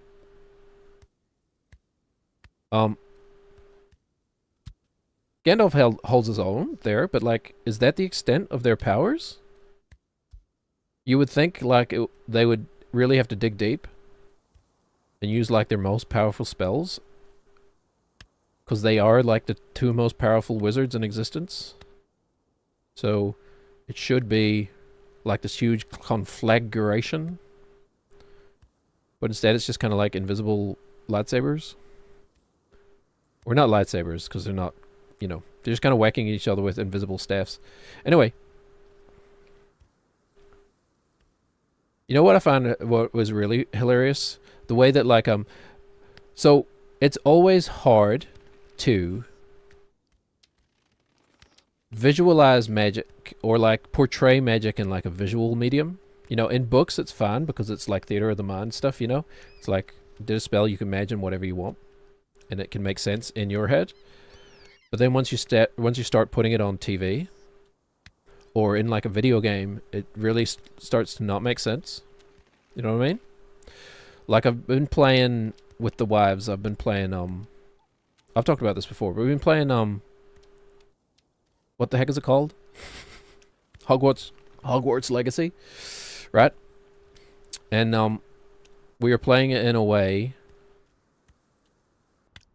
so that I believe the way we're playing it, no money returns to Mademoiselle Rowling, right? Anyway, so we're hopefully playing it guilt-free. Otherwise, we just wouldn't have played it if I didn't think we were, I actually just looked at the next one. I actually just looked at the one beyond it for some reason. I was like, wait, we're not stepping far enough. Oh, wait, hold on. We're stepping way too far. Okay. That's just annoying, because we're not even at the green part yet. Oh well, we'll get there. And it's like, it's so funny to me how they've implemented magic in Hogwarts Legacy. Because essentially wands are just guns, you know? It's like, there was just no creativity whatsoever. It's, you literally, like, are tapping the right trigger to fire bullets, you know? They're wand bullets, but you're firing bullets. So, you know, it's just almost like a weird third-person shooter that you don't need to aim. It's kind of a weird hybrid between one of the, like, Rocksteady Batman games where you're doing, like, combos and, like, a third-person shooter. It's weird. But, you know, infinite imagination. Infinite possibilities. They could have done anything for magic. And it's basically, yeah, you point your wand at the thing you want to kill, and a laser beam shoots out of it. Yeah, I guess they're phasers, actually, right? They're Star Wars phasers. That's all they are. That's all magic wands are. They're just a phaser with a wooden sort of casing. Inside is just Star Trek technology. It's voice activated. Yeah. Like, what's the name? Judge Dredd's gun. Hold on. Judge Dredd's gun is just a wand in the Harry Potter universe that's voice activated.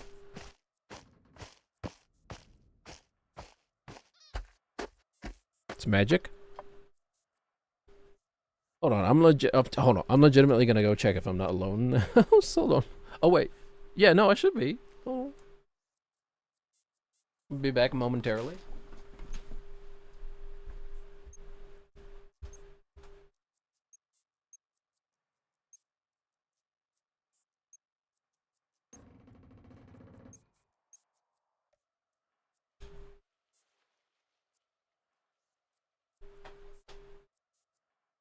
Alright, actually just nothing. Just nothing at all. This game's starting to get to me, man. How long can a man do one thing? Can we parlay this into some sort of David Blaine, like, limits of human endurance experience?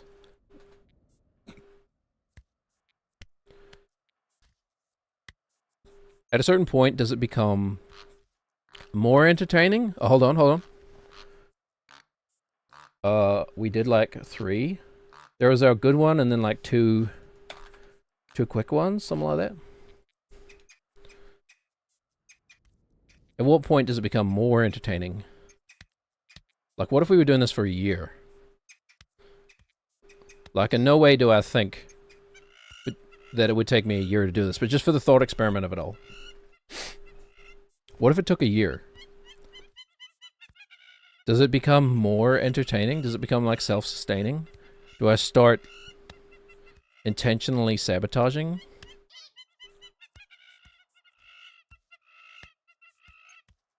Like, I never would. Because I would really like to move on. But, just from a pure entertainment perspective. What do you think? Go big or go home. Do something ambitious.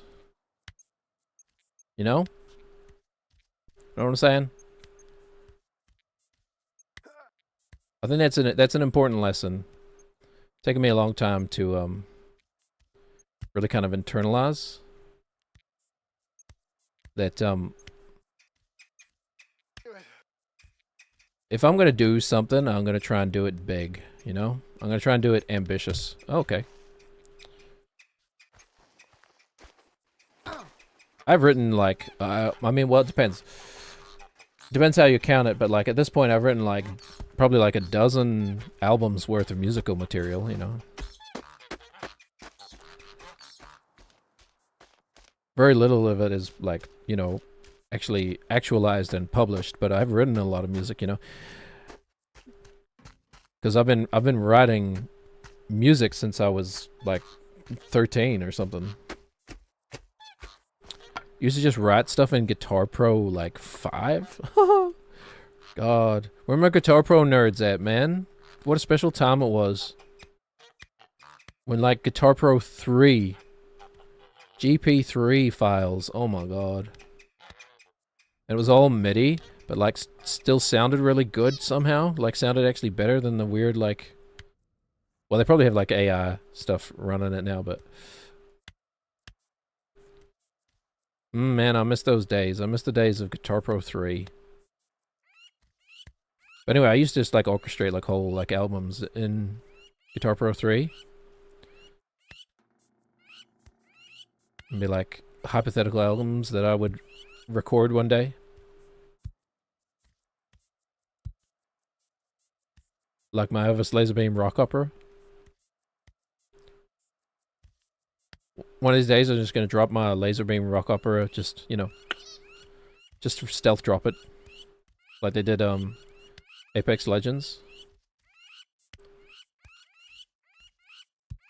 Squeak, squeak, squeak, squeak. Really know how to be annoying, don't they? Is Bennett Foddy the most annoying person in the world? Wait, that might be me. Hold on. Same spot. You want to hear the most annoying sound in the world? Is that true that that actor, like, wasn't acting in that scene? You know, the guy, like, the mob boss guy. Or, like, you know, member of the mafia. Potentially. He's definitely hired to play those kind of roles. He's sitting in between Jim Carrey and the other guy, whose name I know. Who's actually quite a cool actor. Jeff? Is his name Jeff something? My name is Jeff, by the way. That's a good one. It's a good one. There's something satisfying about the way he says it. I don't know. My name is Jeff. Is it true that, like, he's not acting in that scene? The, Dumb and Dumber one, not the 21 Jump Street? 22 Jump Street? I don't remember.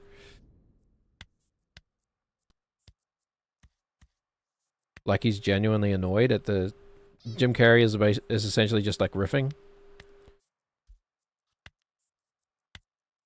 And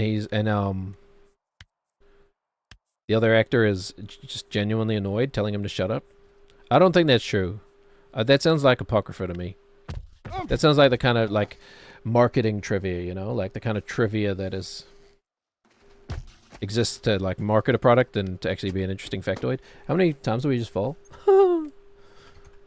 Like 2 or 3 quick ones? I don't know. 29 is probably closer to the truth than 28.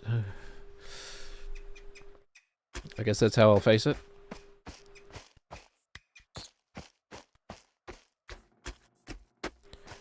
Okay. But what's Channing Tatum up to these days? Didn't he have a funny AMA that was like... He legitimately was probably, like, wasted as he did it? None of his answers really made any sense. Either that or maybe he's insane, I don't know. I would assume not. I assume you need some level of sanity to, like, follow orders from a director, right? Do you think Jim Carrey would be a good streamer?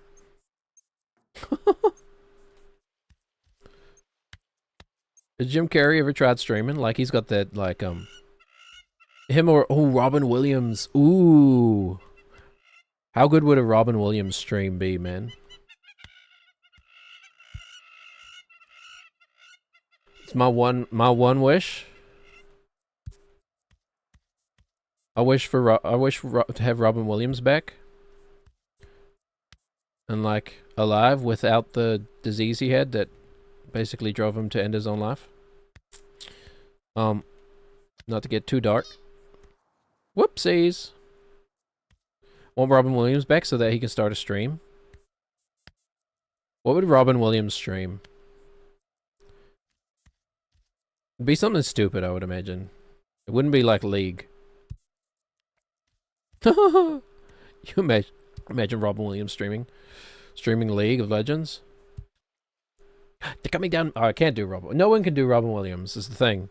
Except for that one guy who like made that short film. Who wanted to do a biopic of him. And like movie executives are stupid, so they didn't know what to greenlit it. Anyway. Nobody can do Robin Williams. Hey, I'm Patch Adams. Now I'm over here. I'm over here. Oh, hey, I'm so fast. I'm on cocaine. I'm on cocaine. Hey, hey. Oh, and they said, oh, hey, what did they say? That, oh, now I'm just as a woman. You know, that kind of energy. But he's like just playing Roblox at the same time. Hey, watch out for the creeper. Oh, he's coming up behind you. Oh, he's going to surprise you. Oh, straight up the Jaxie. Weep. Boing. Didn't he used to just make a bunch of noises too? I don't know. I've never seen Patch Adams. I've never met Robin Williams.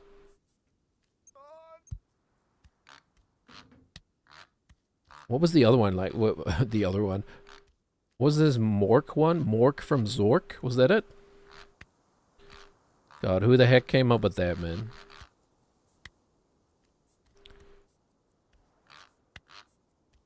Mork from Zork. It was Mork and Mindy, right? Mork and Mindy in the show. I mean, I could very well be misremembering it, but I don't care. I'm going to make fun of it as if it is true. What kind of Scientology-ass name is that, man? Mork from Zork? What kind of L. Ron Hubbard-ass name is that?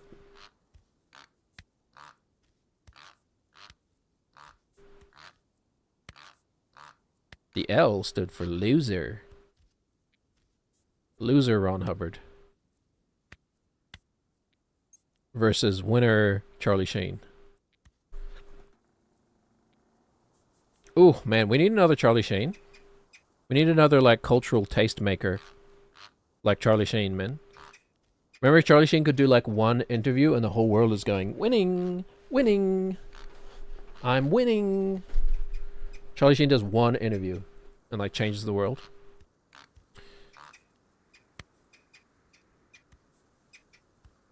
What do we got today? What do we got these days? Kids these days don't know how good we had it. We used to have memes that mattered. That's right, Tiger Blood? Yeah. I've got Tiger Blood and Adonis DNA.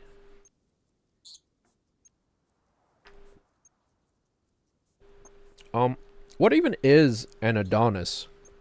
Like, not morphologically, what's the study of, like, kingdoms and clades and whatever. In the animal kingdom.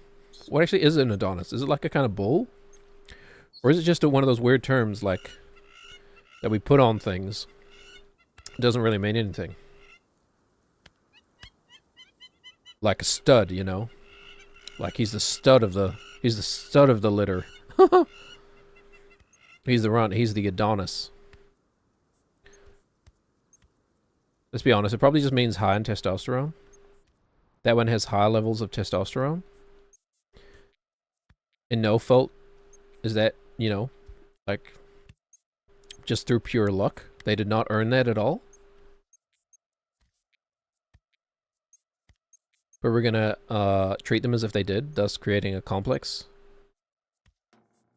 that their only worth is based on their genetics.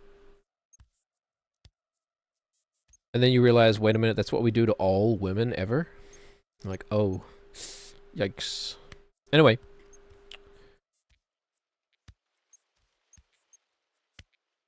I'm glad I'm not a woman. I mean, I'm just gonna say it. I'm glad I'm not a woman. That must suck. To just, by default... in certain situations not be taken seriously, just by default. You know what I mean? I already hate it when people don't take me seriously, man.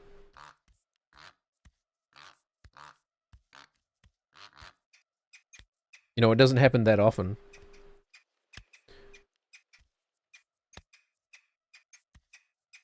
But you know, I mean, whatever.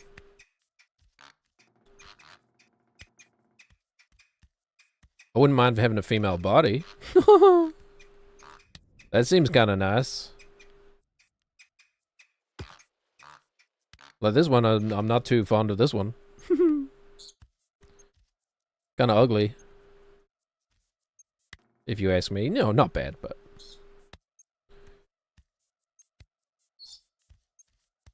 What's it like to find yourself attractive? That must be interesting. There's got to be people out there, right? Who are like, you know, queer, but are their own type. That would be interesting.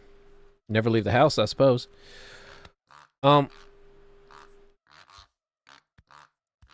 I guess it's probably not like, oh my god. Of course it had to be while I was talking about that. I'm not beating the allegations, man. Wonder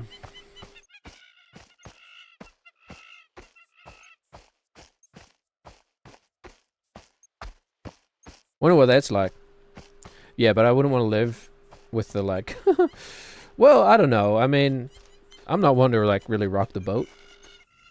I tend to enjoy going unnoticed, so... Maybe I could slip under the radar more as a woman. Probably not, actually, now that I think about it. But, I don't know. Sorry, women. That's all I have to say.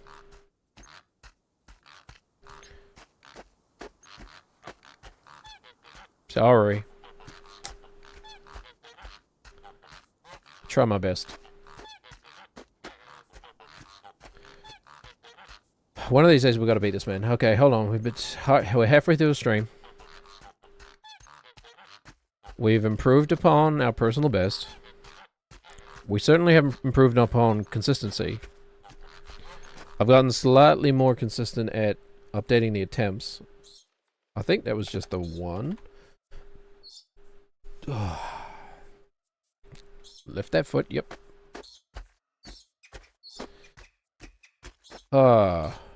See, the thing is that this is not the most engaging kind of puzzle, it's not a puzzle, it's kind of a mental puzzle, but it's not the most engaging challenge to me. Like, I like the ones where you're climbing.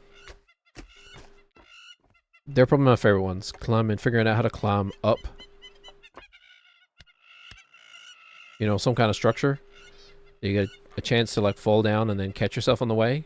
Yeah, you got that, Nate. You got strong quads, man. That's probably my favorite ones. This is nothing like that, so it's not engaging on that level, but it's probably even harder. Alright. They knew what they were doing when they made this. Actually just looked away and walked straight into that pole. Seriously though, what a well-made game, like... The controls are essentially perfect. Oh my gosh, Jackie, what have I done? Have I made some sort of r/baby steps faux pas? Unwritten rule? Oh, you saw that, did you? Oh, you saw that digital short. Yeah. I actually meant to ask you, Jackie. Like, if you thanks, man. Yeah. No, like, I keep forgetting to ask you because, like, I've used some stuff for some of my shorts before with just has your, like, you in the chat log on the screen, you know? And, like, I started out, putting the Gaussian blur over your name, and then I forgot to do it once, and then I was like, oh, I should really ask you how you feel about that. But, you know, I kind of assumed... Do whatever you don't mind. I shouldn't assume those things, but that was kind of the vibe I got. But yeah, man, if you don't mind, like I would at some point I might incorporate that song you shared with me into like sort of an intro thing, maybe. Like I'll make my own intro music stuff, but like I'm not super happy with it. I wouldn't mind experimenting with some of that stuff.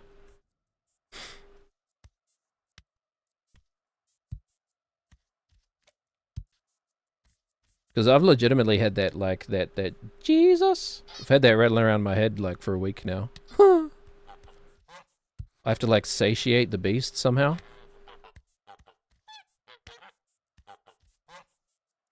Usually that comes out in the form of annoying my friends and family, but... Jesus. Also, like, one of my kryptonites is, like, British accents. Just because they're, like, so rich and tasty. Keep it wild there. Just love the way they actually, like, butcher the English language. Oh, yeah, making a resurgence. Yeah, yeah. I like your optimism.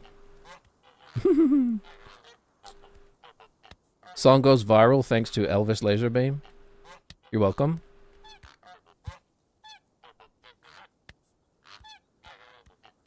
But, yeah. It's catchy, man. It's a catchy little ditty. You weren't here earlier, I guess, but, like, I almost did this whole thing. We genuinely have had, like, an almost completion at this point. I'm still coming down from the high of that.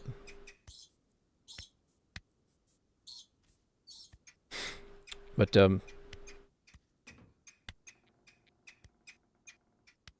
feeling good. I'm feeling like if I actually focus, this might be the last day of doing this. The only thing that would derail that is falling off the cliff, obviously. I think today's going to be the day we nail this, otherwise. Either that, or I'm climbing out that ravine for 2 hours.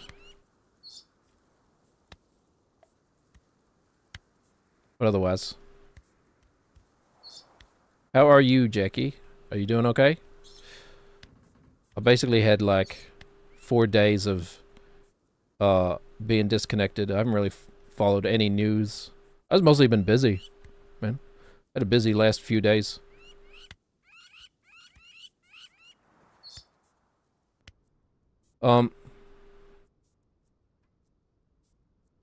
The thumbnail for the stream updates on where you are. You've checked it a few times thinking, can I watch more? Oh, I see. Yeah, okay.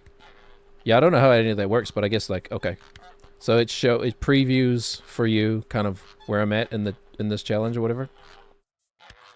Yeah. That's kind of handy, I guess. I don't really know how streaming works outside of Twitch.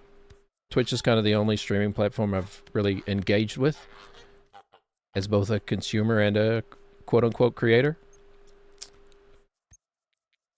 So it's good to know. But yeah. I'm hoping to do something different. Oh, yeah. Different is good, though. Different is, the cliff is different. That's true.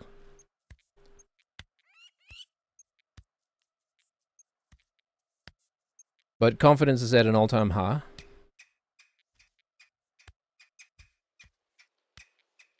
We're reaching that part of the parabola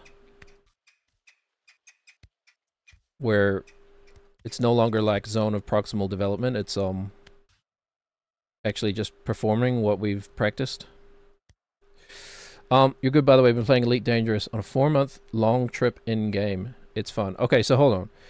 When you say 4-month long trip in-game, does it take 4 months of real time to complete? Or is it 4 months in-game equates to like 2 weeks? Or something like that, of real lifetime. By the way, we've conquered the banana. The way to conquer the banana is to just ignore it. It's like the same way you conquer a false prophet. You just ignore them. Okay. But I remember you talking about Elite Dangerous. Yeah. Space Sims. There was a point in time where I was really into Space Sims, like Wing Commander. 4 real months. Okay, okay. And how was the world of Elite Dangerous generated? Is it a multiplayer game? As in like it's a multiplayer sandbox, or is it a like single player? More like a. Well, I guess I'm asking, is it No Man's Sky?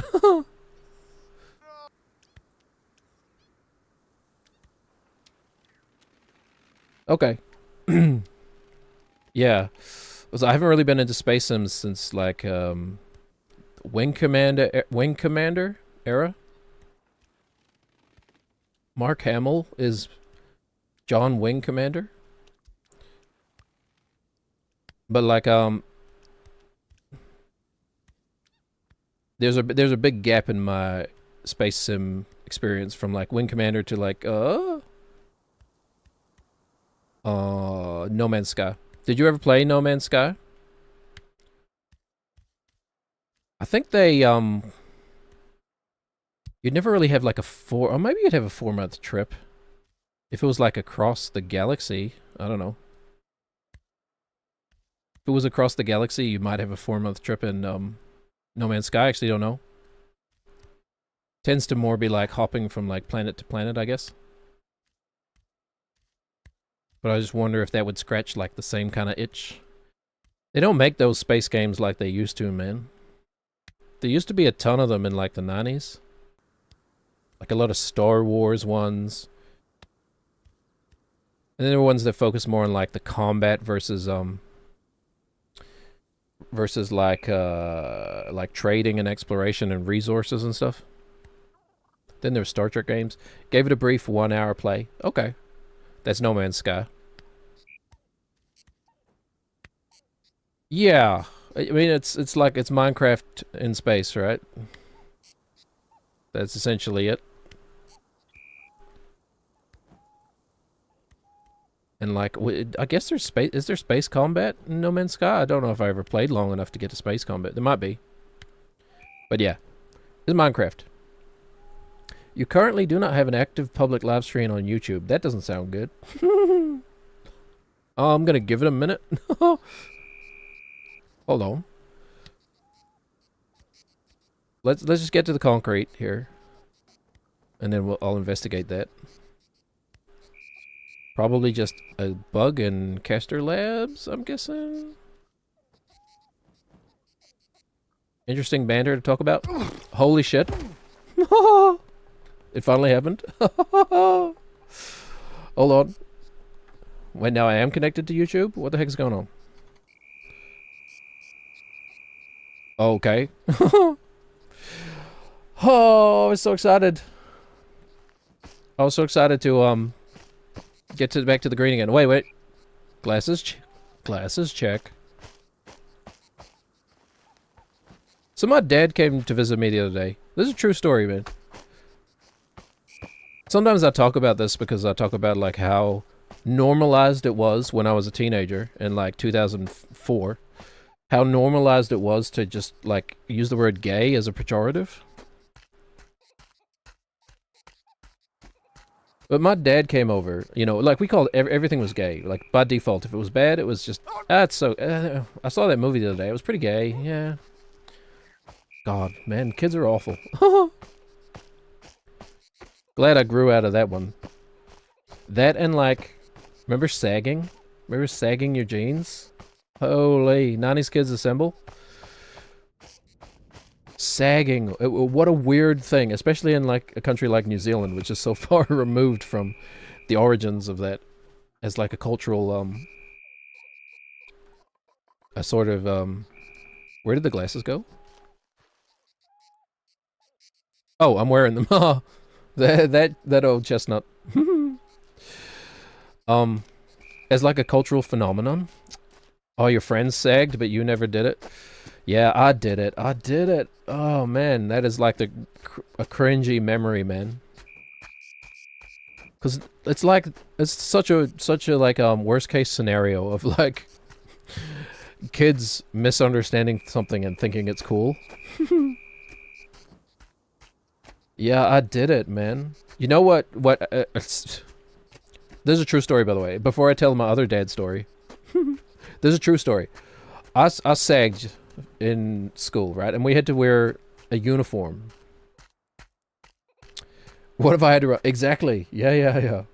I mean, you might have different reasons for having to run, like in the US, associated with schools. But when my mind went to like, yeah, what if I have to run the track or whatever? I thought maybe that's not where your mind goes to. Anyway, not to get too maudlin. So I sagged. We had to wear like dress pants, and then like a school shirt made out of like the itchiest polystyrene. Not polystyrene. What's the other one? The plastic polyester. Imagine going to school with a uniform made out of polystyrene. I'm Idaho. It's that kind of energy. Anyway, polyester shirt, dress pants, and everybody like sagged their dress pants and dress shorts. And we also used to pants each other as well, so it's like peak danger of flashing your ass or like balls in like a school setting.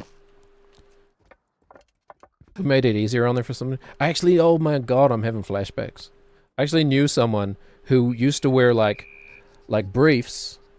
Okay, because this was also the era that everybody was wearing silken boxers for some reason. Silk boxers took over. They won the like underwear wars, man. It's like, you know how Facebook won the social media wars? Silken boxers won the underpants wars. Not anymore. I think we've returned to sanity, but I knew somebody who used to wear a pair of briefs, and then they would wear silken boxers over top of those, and then they would wear their dress pants for school uniform, but sagged. Okay? So if any friends tried to, like, we used to call it down trow. As in trousers. If anybody pants them, they would go for, like, the boxers, and then he'd be like, you know, Uno reverse card, I'm still wearing underpants underneath these. Oh. Silk boxers were great if you like your boxers riding up. So, yeah, I don't know. Everybody was wearing silk boxers and you were like sagging, so like part of the fashion was like showing off the pattern on your silk boxers. It's such a weird time. Anyway, I finally stopped sagging because one morning my dad like dropped me off at the bus stop. Right, we lived in the middle of nowhere, so my dad would have to drive me down the road to get to like where the bus actually went.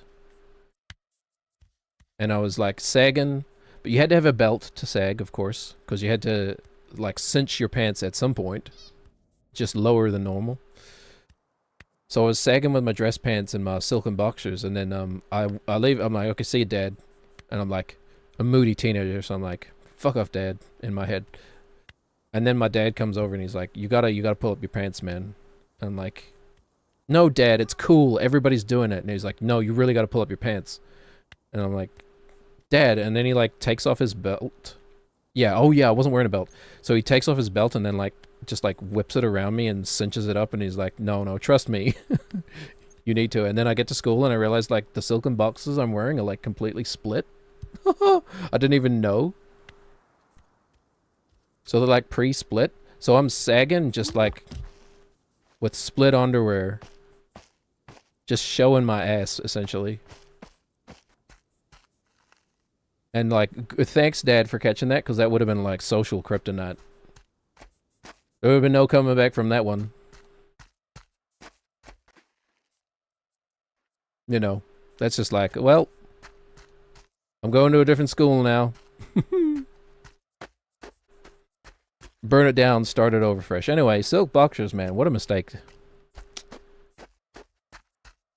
Or it wasn't even, like, they weren't even real silk anyway, right? Like, they were satin? I don't remember what the difference is. No, not Satan. Satin. Get behind me, Satin. I'm a member of this satanic temple. Wait. Satanic? How would you say it? Anybody who can follow my train of thought. Oh wait, that's no one. Satin boxers, man. Of course they weren't real silk. They would have cost like $100. Weird, man. The early 2000s were a weird time. So there's that story. No, they were not real silk here either. I'm sure it was like probably made from plastic bottles again. Probably made from the fibers of like recycled plastic bottles, made to look like silk.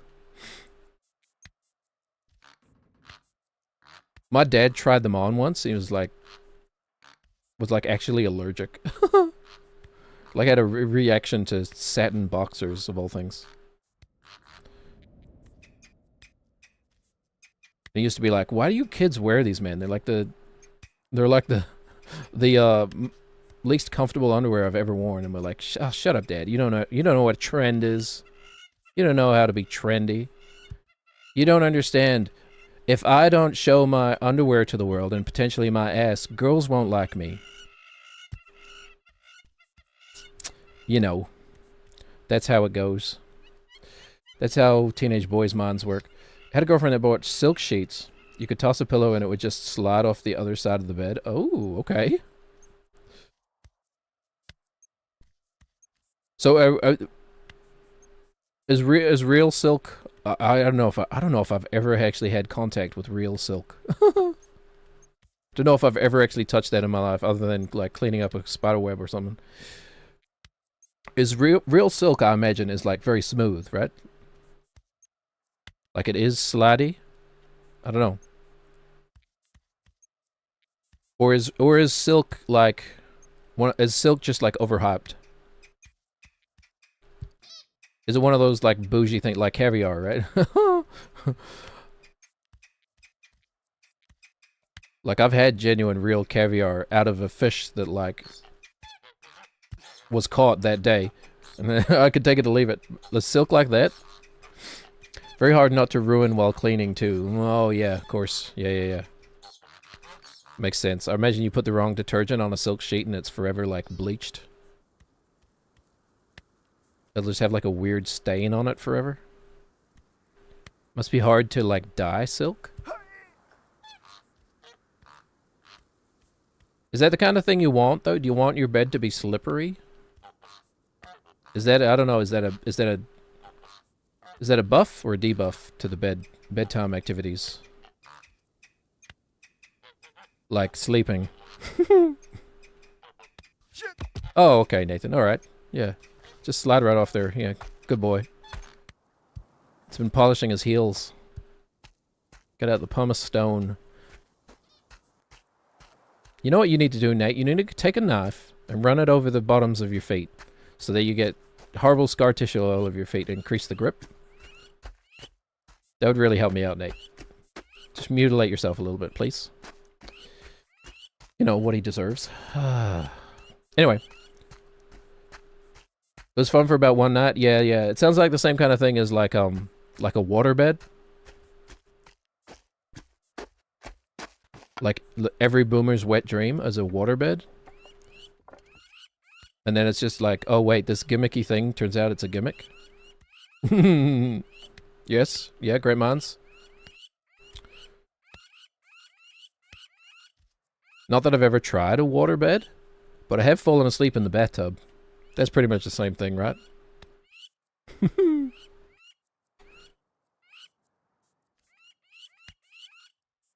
As a joke, I haven't actually fallen asleep in the bathtub. Isn't that how the like singer of the Cranberries died?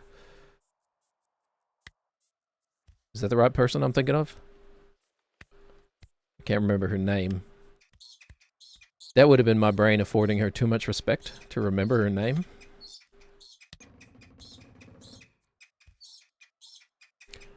Oh yeah, right. Yeah. He did die in a jacuzzi, right?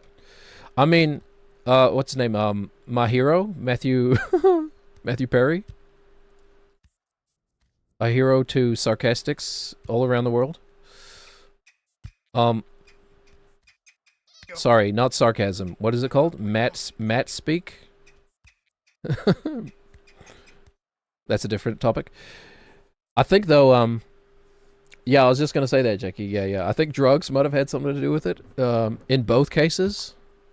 I think, hold on. I should, if I'm going to talk about her, I should look up her name. It was the lead singer of the Cranberries, right? I think she drowned in the tub. Cranberries lead singer. Death cause. Dolores O'Riordan? She was, oh, okay. A coroner ruled her death an accidental drowning in a hotel bathtub. Yeah, okay. Dolores O'Riordan. Probably like a name that you can't say properly unless you say it in an Irish accent. Dolores O'Riordan. Oh man, speaking of the like British massacring the English language. Yeah, she died in the tub. Yeah, in both cases, drugs had something to do with it. If you count alcohol as a drug, which you should, because it is. But yeah. So I imagine a waterbed is just like that. But peak, you know, the waterbed for me is like a metaphor for like peak boomer capitalism, like consumerism gone mad. You know, because it's such an unnecessary gimmicky item with such a huge potential for like downsides. You know, you pop the waterbed, it's like actual nightmare. Not only do you have nowhere to sleep, but now you've got like water damage to your health. Yeah, don't do drugs in the bathtub, kids. Do them somewhere. Do them somewhere dry. Don't do bad. Okay, hold on. I was. Oh. Almost said something that may actually be against the terms of service. Wait, you're allowed to be sarcastic, though, right? I was gonna say, don't do drugs in the bathtub, kids. Do them behind the wheel like a normal adult. That's sarcasm for the record. Just in case. Just in case someone from Twitch HQ is watching. Alright. I never kid. Ooh, I like that description, Jackie. An air mattress with consequences. Yeah. Maybe that's the point. Maybe it's the danger. Wasn't that a thing with boomers as well? They were all like secret exhibitionists or whatever. Like the Mile High Club or whatever. Like I do not get that at all. But I mean, I've never understood the mindset of doing something just to say that you did it. But sure, whatever. I've talked about this before, but that's the other thing I don't get about like boomers and sex is like why in a movie about a boomer having sex do they always like have to turn the radio on first? You know, or they'll put a record on. What's up with that? Do people still do that? Let's ask the teenagers. Hold on. That won't come across creepy at all. It's like they're so insecure about the sounds they might make that they have to have music to cover it up. You know, it's like me and pooping. Anyway, we could rag on boomers for another few hours. Anyway, so the other story about my dad is he came over in the year of our Lord Xenu, 2026. He comes over to my house, walks in the door, and like sometimes I wonder if he does this shit just to like rile me up, you know, just to like get under my skin, wind me up, as we might say. You know, like some sort of toy soldier, or even more accurately, like one of those clapping monkeys.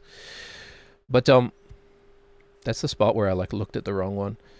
He comes over to my house and he sees my cat, and my cat, I've talked about before, is very good at catching birds. So he has like this rainbow collar with like reflective stuff around him to try and warn the birds. And my dad comes up and he goes, "Oh, your cat has a gay collar too." I'm like, God damn it. And half my brain is like, don't bite, don't bite, don't bite. Don't take the bait. And the other half is like, well, I guess the other half is like, it's too late, don't bother, he's never going to change at this point.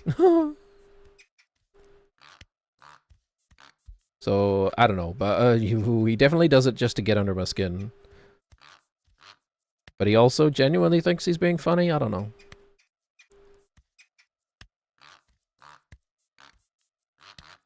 But man, was that a shock. And he wasn't even necessarily using it as like a bad collar. Just anything rainbow is gay now, apparently. The LGBTQ community, they've co-opted the rainbow. They patented it. It's ours now. I say ours. I'm not really a member. I'm not gay, but my boyfriend sure is. Alright.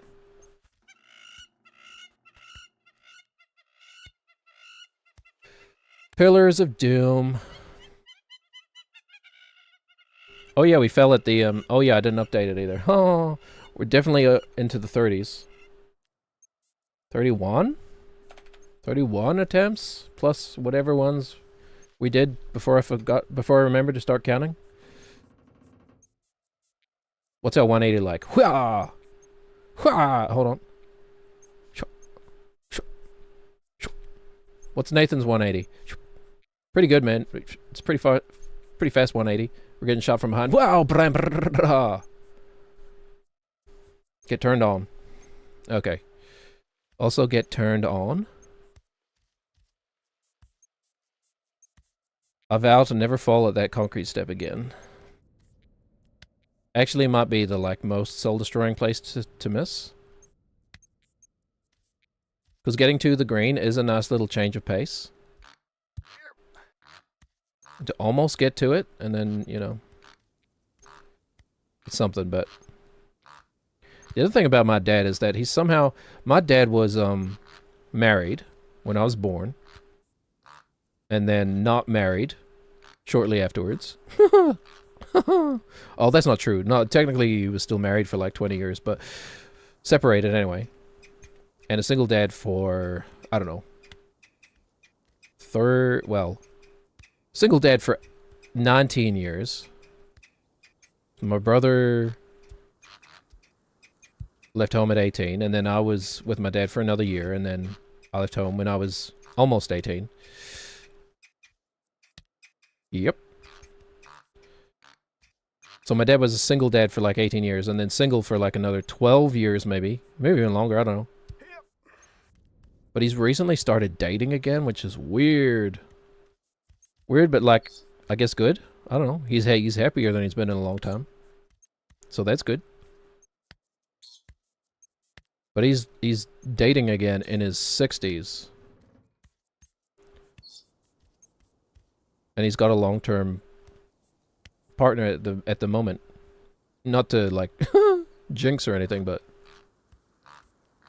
currently at this point in time, his long-term partner, which is weird. Because like, I don't know. Just all my life he's been single, so.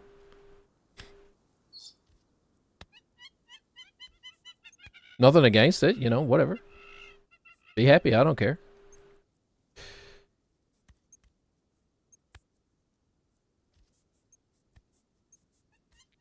But, you know, part of you has to be like, what does she see in him? Okay, so I told you we weren't going to fall on the concrete. And I didn't, technically. I didn't. Thanks, Dad. Thanks, Obama. Okay, oh my god. Come on, man. Second worst place to fall? No. The worst place to fall is down the cliff, obviously. Okay, alright. I'm sick of these pillars. Thing is, too, if we get back to the green, I will focus as, like... As evidenced by our earlier attempt. Wait till the greens get so, so familiar that I start... like, disassociating when I'm doing them. Hopefully we're not here that long. Hopefully we're not here so long that the green slime blobs become I don't know, rote and not worthy of attention, then we're in trouble. Then we're really hunkering down.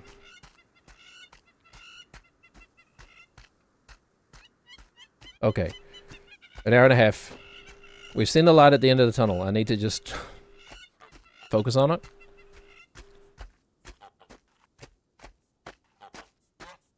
Remember, it's not going anywhere. Someone is tending it. I think it might be Hunter S. Thompson. Thanks, man. Thanks, you frickin' intronaut. How do you feel about Hunter S. Thompson? I mean, dude is probably not someone who should be admired, right? Like, hell if he couldn't put one word after the other in, like, a really profound way for some reason that you don't even really understand. And, like, hell if he couldn't express common sort of human experiences, but in, a very unique way that no one had ever really kind of thought about before, maybe? Dude had a unique perspective, anyway. And was pretty good at getting you to understand it. With words. But, oh, you love his work. He wrote a lot about your city? Oh, I didn't realize you lived in Las Vegas. Oh. Yeah, right, like, I admire him as a writer. But, like, you know, dude had some serious problems, right?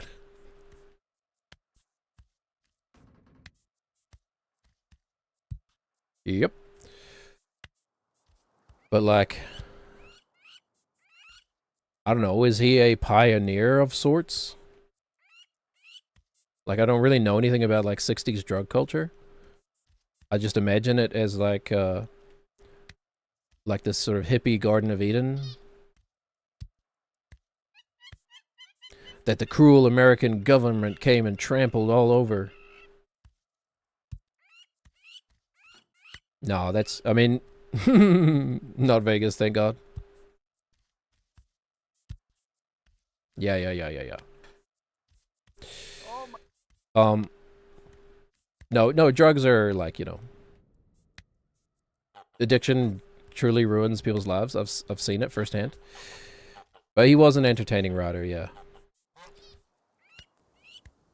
I mean, sometimes someone comes along and they just put words together in a certain way that's like, ooh, that tickles my brain. You don't really know why, but you're like, that tickles the brain in a very, like, unique, specific way. He had that for sure. Dude probably wrote, like, a shit ton, though. And, like, well, kind of like all writers do, I suppose.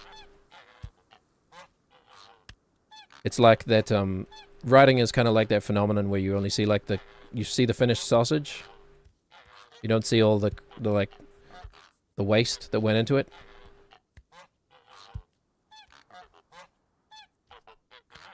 That's one way of looking at writing, I suppose. The monkeys at typewriters type of thing. Not the very romantic way. Or was it the muse, some sort of otherworldly, godlike being of pure inspiration, came down and made love to Hunter S. Thompson and gave him his gifts. You know who else was like that for me was Philip K. Dick. Because he was also a big, like, drug culture dude. Probably also was, like, an undiagnosed schizophrenic, you know? You know, when those people start making art, and you're like, whoa, this is unique.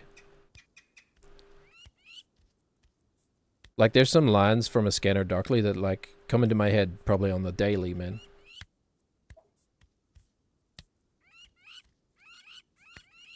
Similar feeling to, Fear and Loathing to me. And those dudes were both, you know, sailing the seas of the mind.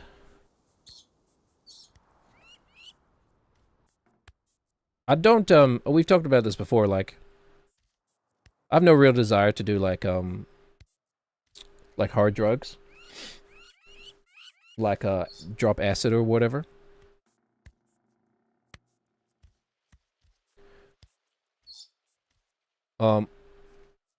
But, like, The people that do.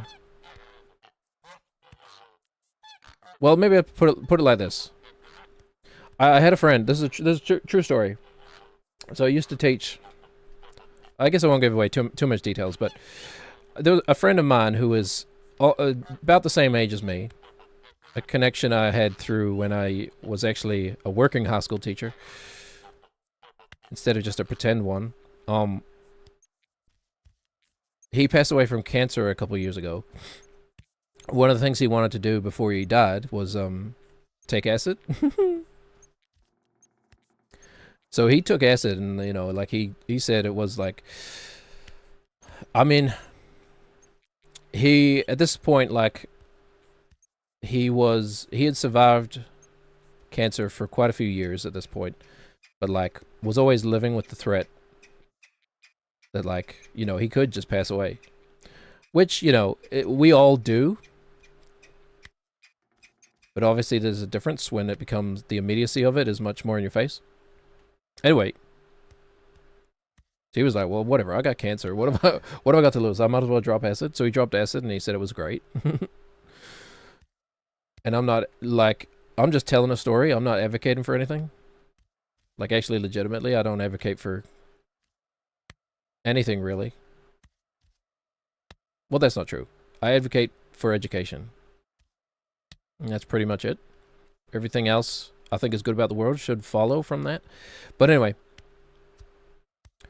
you know, he was talking about, like, it did help him feel like he understood how his consciousness and his place in the world was just part of a wider whole, you know?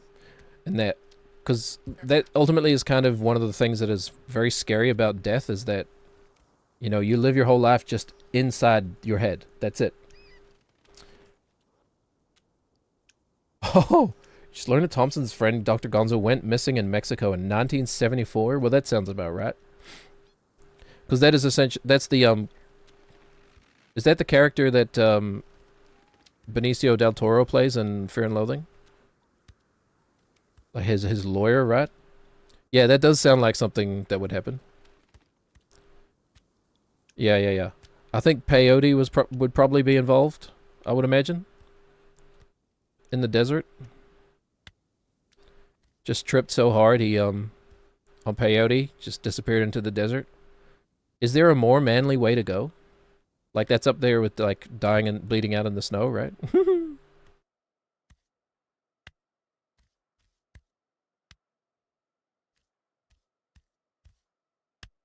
As much as I talk, like, funny about this kind of stuff, I'm actually, like, I'm a rules follower. I, like, genuinely do enjoy following rules. For the most part. Like, everybody's pirated music, right? Back before Spotify, remember that? Remember that era? Where it's just, like, understood that everybody was pirating music? You know? It was just, like, the price of admission. Like, no, we don't pay for music anymore. What are you, crazy? Just download 10,000 songs off the internet. And you, like, trade them with your friends on CDs and stuff. Inevitably, like, share a virus amongst your, like, peer group. Because you didn't realize that, like, Big Booty Hits 4. Yeah. We're going the same place, Jackie. It's just like all roads lead to Rome. Kind of thing. Okay, we're never going to fall here again. And we're never going to fall here ever again. Yeah. We fucked up every computer we did it to. Burning CDs. You used to have, like, that stack of CDs that was like 50 discs with the spool with the big, like, plastic, like, penis in the middle that went up the whole of the discs, you know? Okay. I need to stop being silly and take this seriously.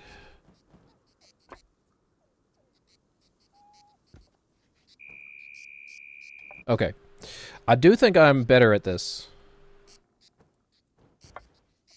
But it's like a little knowledge is like a dangerous thing kind of situation where, like, I'm getting better to the point where I might get cocky. Okay. Treat every block like its own puzzle. Oh my god. Oh, Jackie, wait, hold on. He's literally me. My first, like, the first music I ever made was like it was a pirated copy of Fruity Loops. Holy shit. Fruity Loops, I don't even know what it would have been, like Fruity Loops 5 or something, Fruity Loops 6, I don't know. Back before it was even called FL Studio. I think a pirated copy of the drum kit from Hell, which was one of the first like really good sounding drum sample VSTs, made by like what was it, Tune Track, which was like the guys from Meshuggah. What else? I mean, a bunch of other pirated software probably. On my like university laptop. Stole Jesus video you made on stolen Photoshop. It's so funny because it's like so common for the era. Oh man. So I did that on my university laptop, and I played a pirated version of Burnout Paradise on my university laptop. It was that, and like we were doing LAN tournaments of like freaking Age of Empires 2 in the dorms. Oh, good times, man. Good times. Those were the days. Age of Empires 2 LAN parties. Heck yeah, man.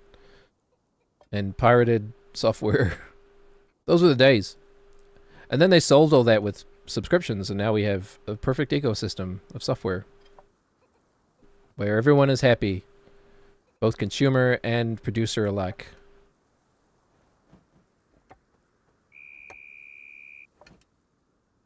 But you know, hey, Artemis is going to be circling the moon soon. Not orbiting. That would be incorrect to say orbiting. I think Photoshop and all the Adobe stuff is a subscription thing now. Yeah, I have it for like video editing. I have the subscription for. Yeah, it's annoying, man. I hate. I mean, nobody does. Anybody like it? Put your hand up out there if you're a freak who likes software subscriptions. Like, I guess they are kind of nice for the like for really bringing down like the buy-in cost, you know? Like software used to be hard to attain free, legally. The opposite, it used to be easy to attain free. It used to be hard to attain legally and affordably, right? Like Photoshop was like $500 or something back in like the early 2000s, something stupid. It was really priced for like businesses and not for the individual consumer. So I guess subscriptions, you know, they kind of solve that, but also you're at the whim of the company just taking away your subscription whenever they feel like it. And you have less ownership over the software itself because you essentially have to be connected to the internet constantly. And who knows what data they're gathering from that. But also, I hate being forced into like updating software. Like Windows sucks for this. Constantly updating. Like, can I just keep working how I am right now? Like, I don't want anything to change though. I have my workflow, it's perfect. Like, are you sure you don't want to use our AI voice assistant? Oh, thanks, Windows. Thanks, Bill Gates. Actually, I used to think Bill Gates was a decent human being. Almost messed that up. I guess I was wrong. Like, he did a lot of charity work, right? And like, didn't he, like, promise to, like, give away most of his fortune before he died or something like that? Hey ho. Human beings are complicated, man. Maybe that was like cover. I guess his ex-wife is a good person, huh? Well, I don't know. Who knows? Who knows? Never meet your heroes type stuff. I've only ever met like 2 of my musical heroes. I've talked about this before, and they're both lovely. So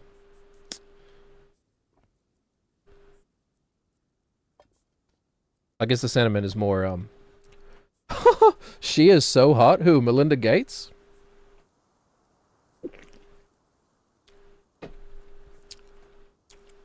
Really?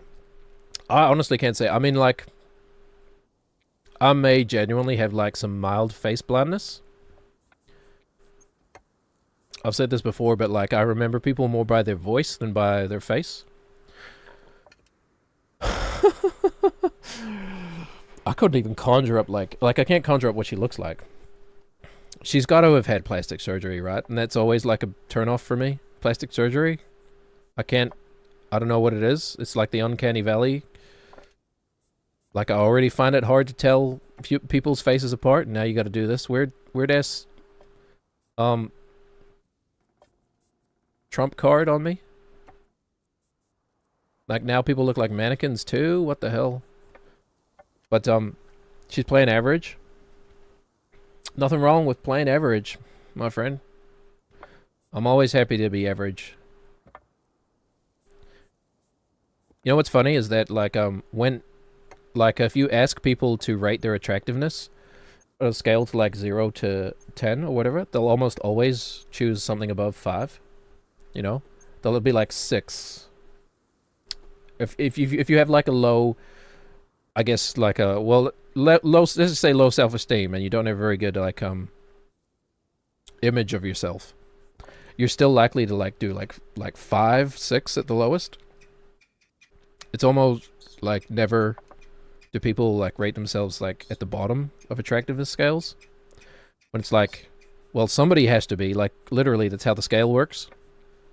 We can't all be like in the top of the bell curve. But you know, I probably would too. I don't think maybe, I mean, I might do it just to mess with the data set. Because that's kind of funny to me. Well, the thought of it is funny, but actually doing it wouldn't be. But, yeah, I don't know. If you, like, you ask anybody, you give them the 1 to 10 scale, are they going like 3, 4? No. No one's doing that right. Like, everybody is like, even if you're humble, you're giving yourself like a 6. What does that say about society, man?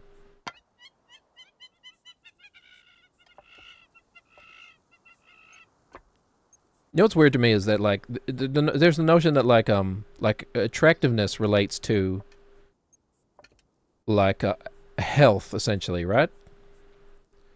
Like, there are evolutionary genetic reasons why we have, like, attractiveness.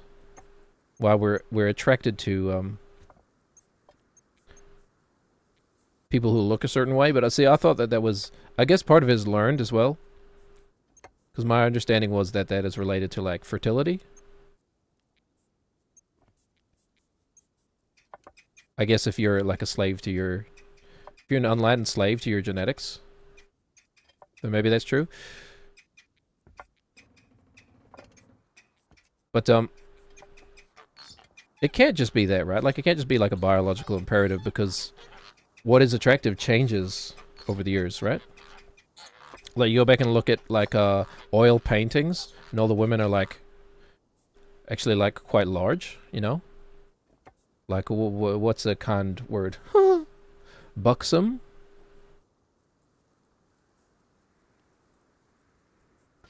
Oh, okay.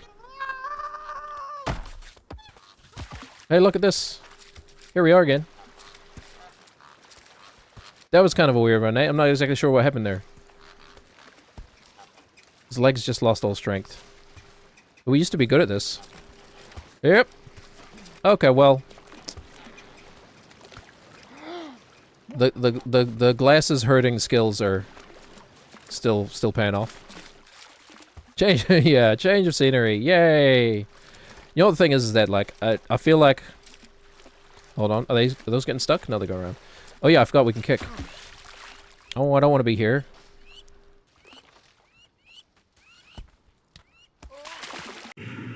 There we go. Anal touching culture, by the way. Yeah. I do want to catch that. Okay.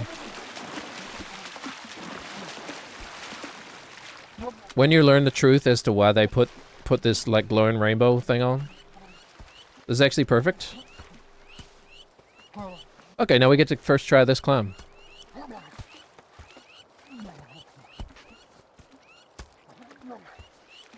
Okay, we're here. Just stop. Just stop already. Bat it back into the waves. What the heck? Okay. Okay, that couldn't have gone too much better. Take the good with the bad. I think I remember how to do this. The actual climb itself is not bad. It's just the water, man. It's just losing control and having to go with the flow of the river. That's the annoying part. Did not like fall through these steps at some point too and just... Yeah. Okay. I remember. What the heck was I talking about? That's really thrown the stream of consciousness for a loop. I went across, right? Yeah. Yeah, I went across. Might be again one of those roads to Rome situations, but all right. Yep. Anyway, Jim Carrey would make a good streamer, don't you think? The quote-unquote profession, not the like object that flows like a ribbon. I don't think he would make a good streamer of that sort. You have to be quite a thin individual. Yep. But yeah, man, the early 2000s were crazy. The other thing that I always come back to about the early 2000s was oh, we talked about reality TV already, didn't we? We might have already talked about this. It's hard for me to remember everything I talk about. There were some weird, really unethical TV shows back in the early 2000s, man. All in the guise of like social experiments.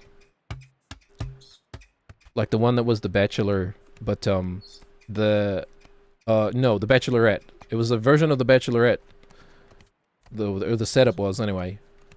But the men didn't know that the Bachelorette that they were wooing actually had a penis. But they just kept that information from them, you know? They're like, surprise! You've been making out with someone who has a penis this whole time. And that, you know, and like, I think that one actually never made it to air because like, I think the contestants actually like opened a lawsuit in the middle of them filming it or something like that. But like, no fooling, that was like the exact kind of thing that would be on TV in the early 2000s. Especially because it was like peak, like, what do we have now? We have transvestigating. We had peak, like, gay vestigating back then.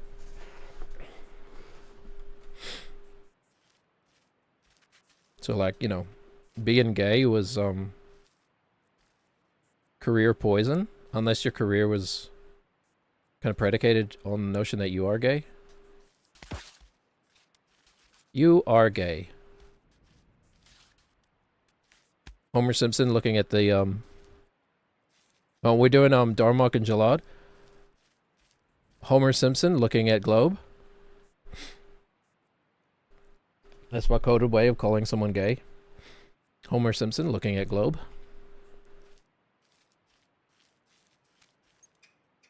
I guess Homer Simpson smiling politely is probably a better Simpsons reference. Yep. So, if I remember correctly, I stepped over here. Onto the one little nugget of traction. A little nugget of friction we have over here. And then we go. No, we don't. No, okay. I need to set that up a little bit more carefully. What the heck am I doing? This would be cool if we do it first try. Okay. I took my time. You don't need to panic. Just get the foot up. And go. Dang it. Okay, glasses on. That's fun. We can actually stay upright the whole time, pretty much. New minigame. Keep Nate as upright as possible. Oh, we can't kick then. Oh yeah, I totally forgot about this too. We have to do that climb while holding the trophy at some point. Don't bonk your head. I don't want the glasses to come off. Whee! Nate's crazy, man. This boy is crazy. Look at him go.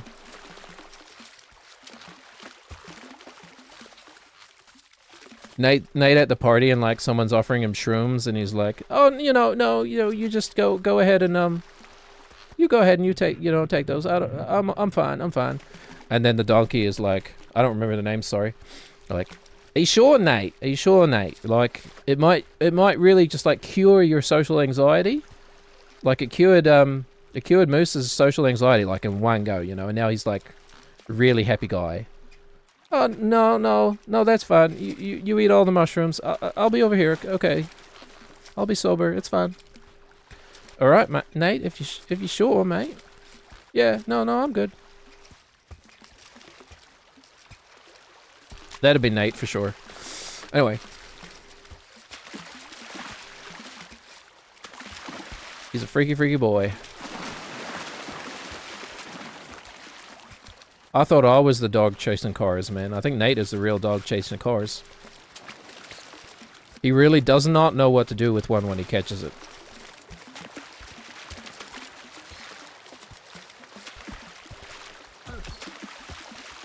Took my kids to swimming lessons yesterday, and it was not too dissimilar to this.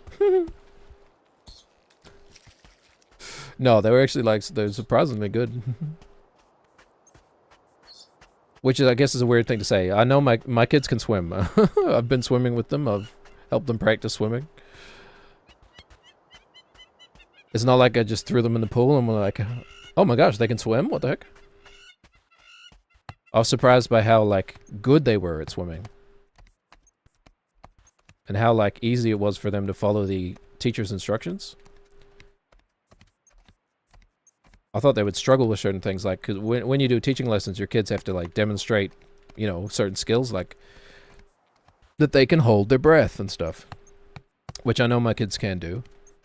But, at some point you gotta learn that. You gotta learn how to hold your breath underwater. But more so learn that, to be comfortable holding your breath underwater and not freak out. But, they were doing, the backstroke and stuff, and I was like, what the heck? Do you guys know how to do that?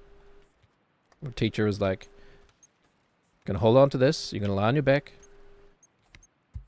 And some other skills, you have to demonstrate that they can float, like starfish style, on your back or whatever. And, I struggle with that now. I'm a sinker, I don't float.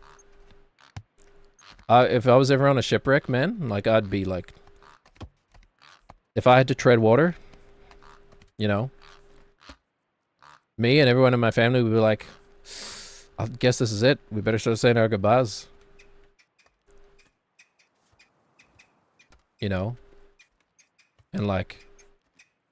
I would give up the, oh, well, who knows? Actually, who goes that way, by the way? Should we go that way just for fun one time? Just say we did?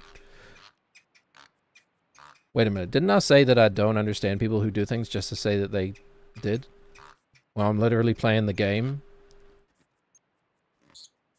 built around that notion? Okay, alright. Let's get the heck out of this ravine, man. Um, you had a kid instructor as a kid named Muffin. Hold on, are you a character in Bluey? Do you exist in the Bluey universe? Hold on. A kid named as a kid named Muffin, you had a swim instructor. It's one of those things you never questioned as a child but remembered as an adult and was like, lol. Yeah. Totally. Just seems normal. But also just like so many things about life. Like so many little skills you just take for granted and then just forget that, oh, I had to learn how to do that one day. Like you had to learn how like a stove works.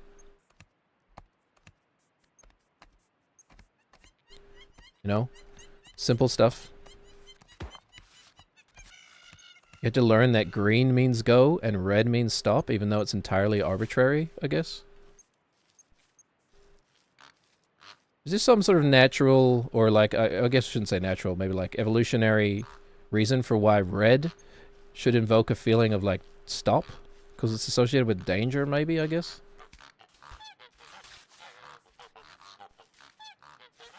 Hey, we're going. And stop means like, you know. Okay. Keep an eye on the glasses. This is where my like tracking skills, my FPS tracking skills come in handy. Keeping an eye on the glasses.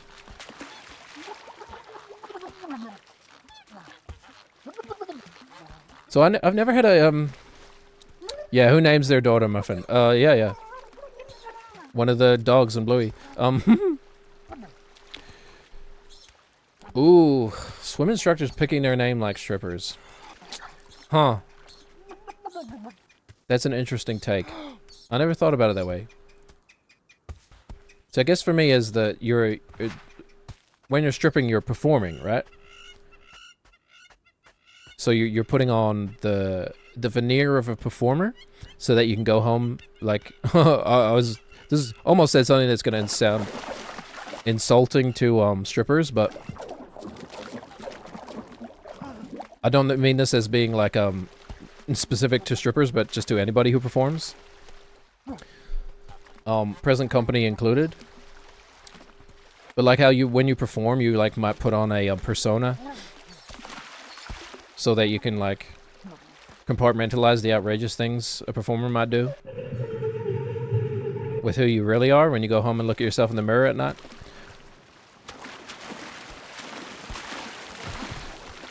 Wait, you're still on. But I feel like swim instructors don't quite have that pressure. You know?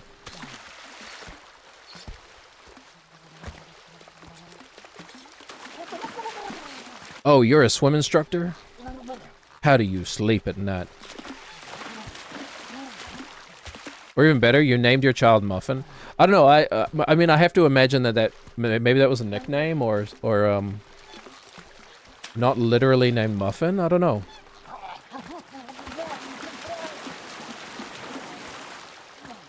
That's good though, Jackie. That's funny.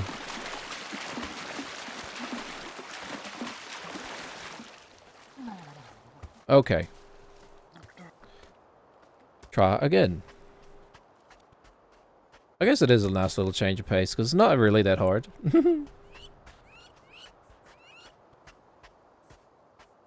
But I really want to be on those green blobs. I really want to be on those green blobs. Oh yeah. That was a big attempt 31, I think. So we should update that. Otherwise I never will. Jackie, you're keeping count at home, right? Good, thank you.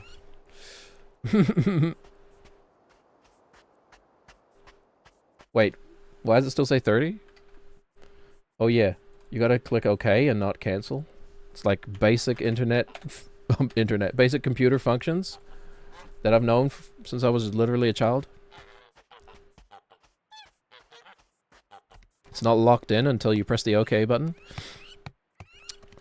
So when I was in high school, my grandmother... This would have been like 2002, maybe? My grandmother was like, it's all about computers these days, okay? Like, she didn't have a lot of money. We weren't super rich growing up. We were like rich of an experience, but not in money, you know? like, we had land, we had, you know, we had value that was tied up in a lot of stuff, but we didn't have a lot of, like, liquid value. Anyway, my grandmother was like, it's 2002. This is what my grandmother sounds like. It's 2002. Okay? Everything's about computers now, honey. You got to get yourself a computer, okay? So grandmother's Nana. That's how I referred to her. My brother and I, we had a Nana. We didn't have a grandmother, we had a Nana. Anyway, Nana's going to buy you guys a computer, okay? So you can do your schoolwork on the computer. It's the way of the future. Imagine her surprise when I, like, spend 90% of my time playing Space Cadet Pinball on Windows XP. Anyway. And maybe if she was surprised. She was pretty naive about her grandchildren. Anyway. Oh, I'm connected to the YouTube chat successfully. That's great. I'm just going to assume the stream is still running. I probably shouldn't. Oh. I don't even have Firefox open.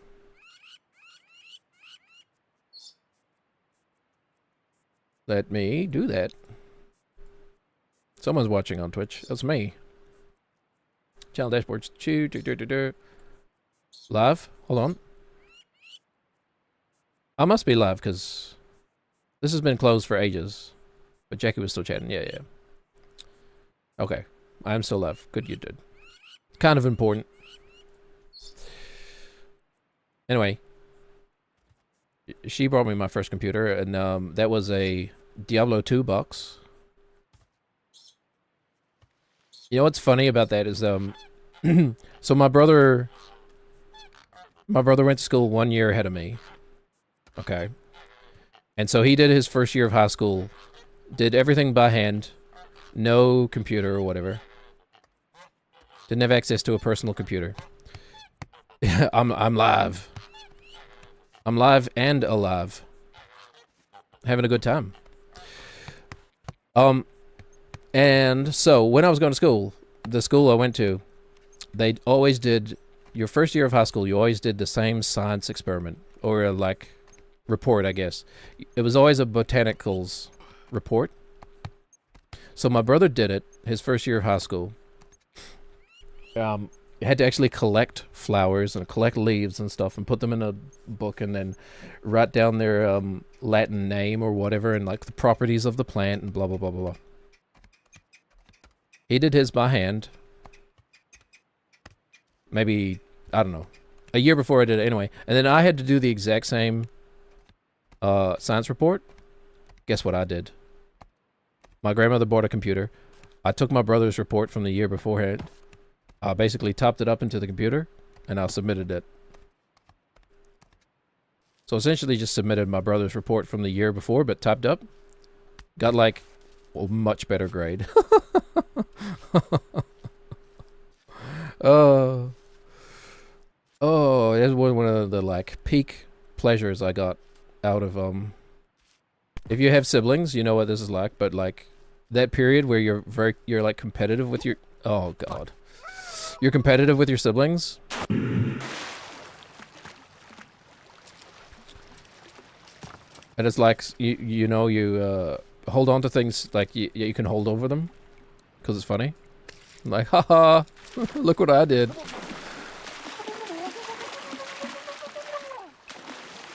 I got an A using your work.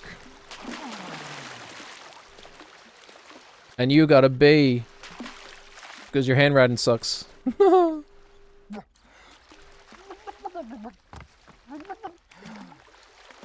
I guess handwriting is like not even a... Is handwriting even a consideration for anything at all these days? There was a point in time where you probably, like, putting that you had, like, good handwriting in your resume was, like, essential. Hold on. Are they getting stuck here? Are we getting stuck here? No, yeah, they're getting stuck here. Like, now, if you put that on your, like, resume now, people would look at you like weird. Like, So this is another genuine true story. So like, I'm a like fountain pen nerd, right? I got big into fountain pens like 10 years ago for some reason. I don't know why, because it came across my like special interest desk. And it's like, cool, I like fountain pens now. So I taught myself what it's called, like business handwriting, something like that. I can't remember what it's called. But I was like, I've got all these pens. Feels weird to like have bad handwriting with like quote unquote fancy pens. So I think I like bought this ebook for like $1 that was like from the, I don't know, 30s, or maybe it's like the basics of business handwriting. Which is like the script that everybody used to use. It's a cursive script, right? It's a script that everybody used to use for their business books back in the day. Before there was any sort of like typecasting.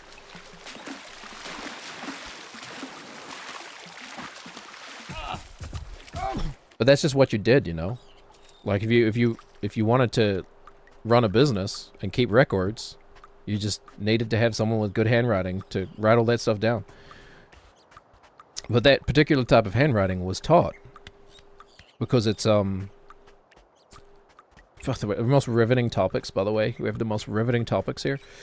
I'm pretty sure it's called business handwriting, something like that. Anyway, there's a book. I taught myself to do it. I taught myself to write like it, and then like basically never used it for anything afterwards. But it's supposed to be like one of the more efficient forms of cursive. Because in a business situation, you need to get things down fast, right? If you're like a scribe, and someone is going back and forth on like a business deal, and like, well, okay, 3,500. Well, probably not numbers you'd be working with back in that day.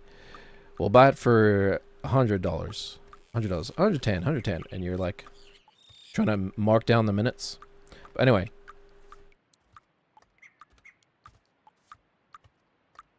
Now we have it easy, man. You actually had to think about how you were going to make your stuff readable. You imagine the people today, how lazy we are today. Being like, I mean, all human beings are lazy, essentially, right? That's how the brain works. It's designed around conserving energy, not spending it. As evidenced in the stream before you. But weird time to think about. Also, like, what stops you from just, like, fudging the numbers? Like, I imagine, like, in the days of, like, giant ledgers. Like, there must have been so much fraud, right? What kind of accountability was there?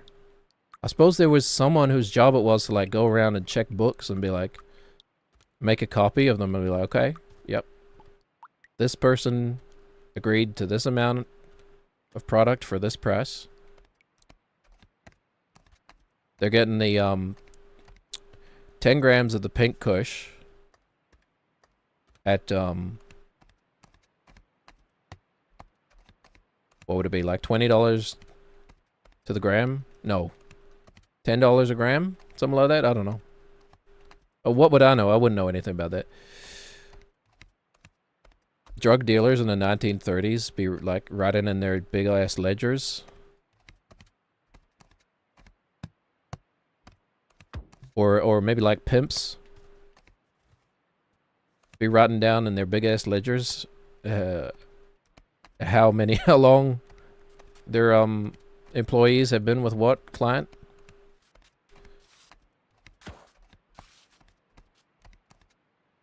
But what's to stop you to just be like, no, he agreed to 300. Look, it's here in the ledger. I wrote it down. 300.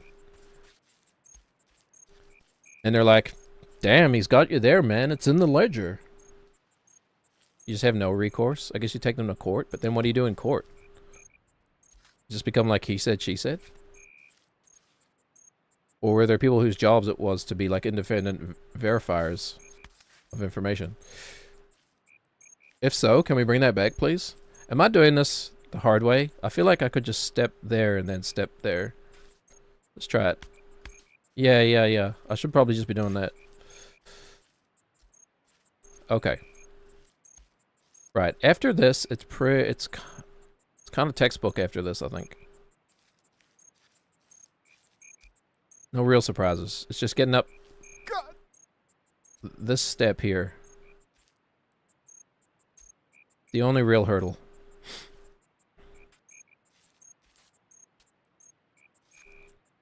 Okay.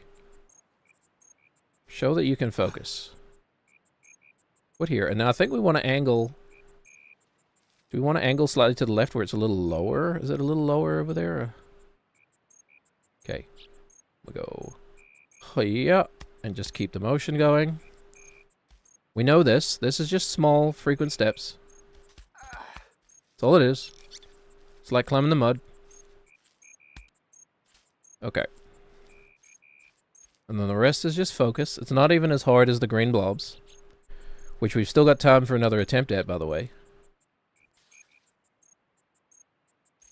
I forgot how slippery this part was. Hold on.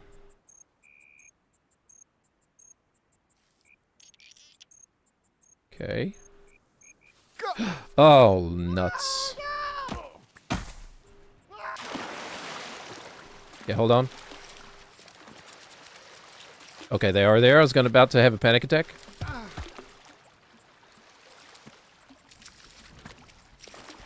At least the glasses haven't got stuck anywhere. Like, that would be...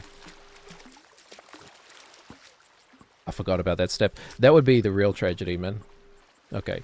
Just coax them to the edge. Don't think we really need to, anyway, but... The game kind of pushes it automatically towards the edge. Okay, forget about the trophy, Nathan. You're getting ahead of yourself. We're still in green hell.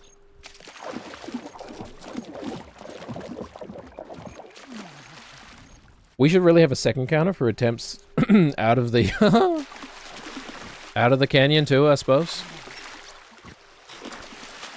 Okay.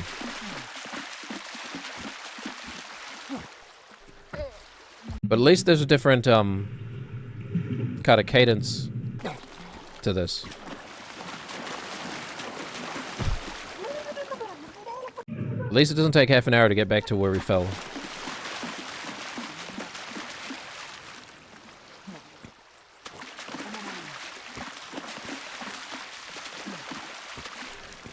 It would be really cool, you know, if you've ever played the games like Detroit Become Human and like Heavy Rain or whatever. Those like quote-unquote narrative decision-making games. When you like finish a chapter, it'll tell you like this percentage of people chose this option. This percentage of people chose this option.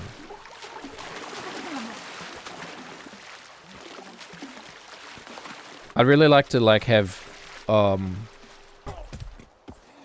like a breakdown of that kind of style in this game.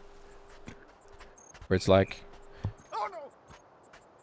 only 2% of players spent 4 hours on this challenge. Congratulations. You are amongst that 2%. Well, that kind of statistic would be nice. Oh man.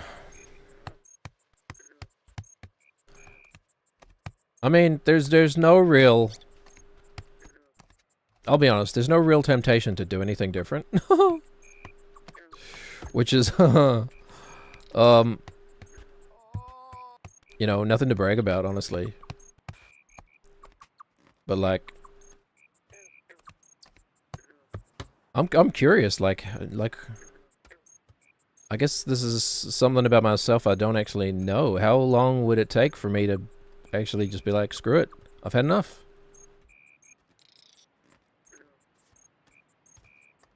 I think I only really give up like that if I feel like there's actually like no chance, right? Because I do feel like I have a decent chance each time I get up to the green. I have a decent chance of completing it.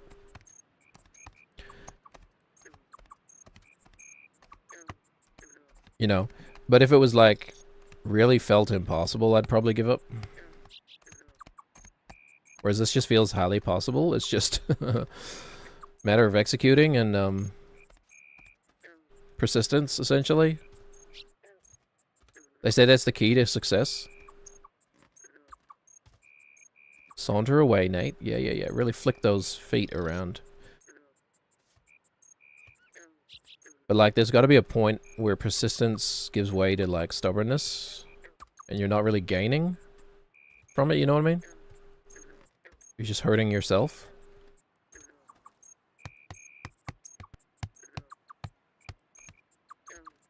I suppose the real key for me is, like, when does it when does it no longer become entertaining, if it ever was? If you were me, Jackie, you would have given up a week ago. Fair enough. Yeah, yeah. I mean, I'm not saying there's any right or wrong approach to it at all or whatever. Just I don't know. I guess I'm like learning my own psychology live. No, I kind of already knew this.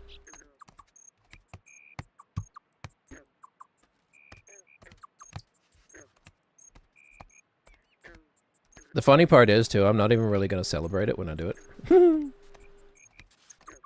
That doesn't really feel like my style.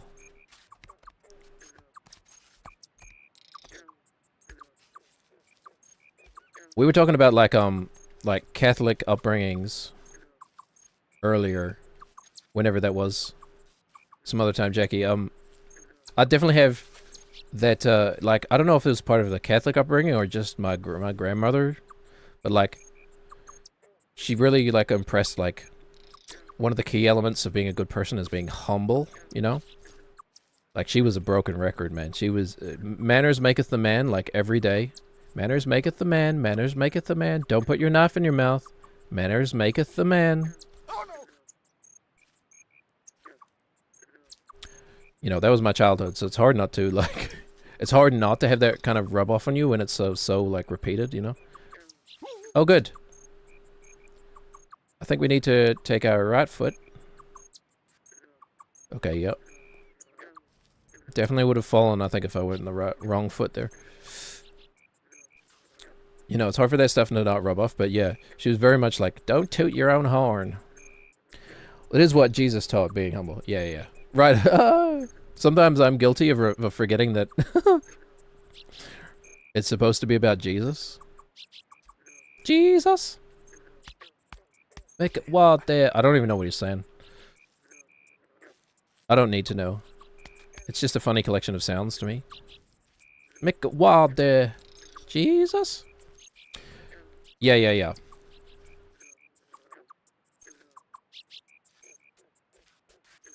Stuff like that. Stuff like, if you have to do a task, always do it to the best of your ability.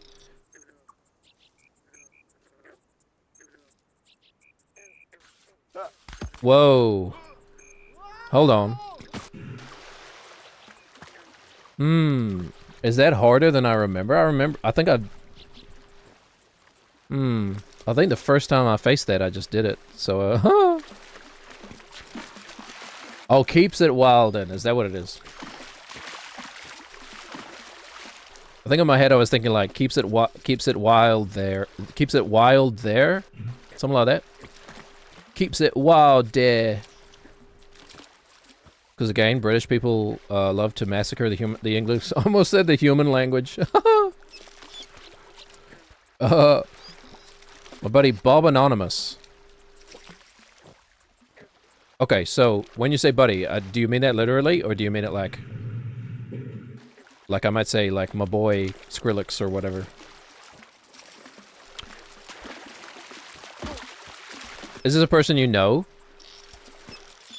IRL? Or just someone that you like admire from a musical perspective? Oh, it is? Okay, cool.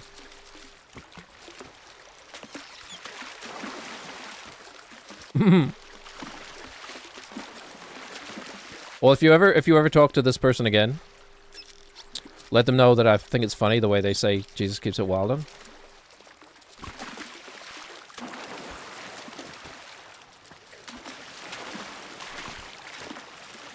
I love the British accent. It's like the most, well, the British accent. British accents are so funny to me because they're like so hard to understand sometimes. You're like, you can be like, I thought my English was bad. Just try to talk to someone from England, man.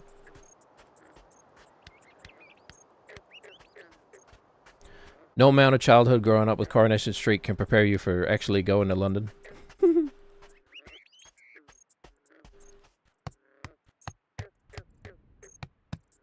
Jesus keeps it wild, then.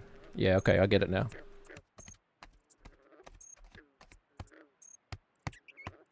But yeah, I guess Jesus was like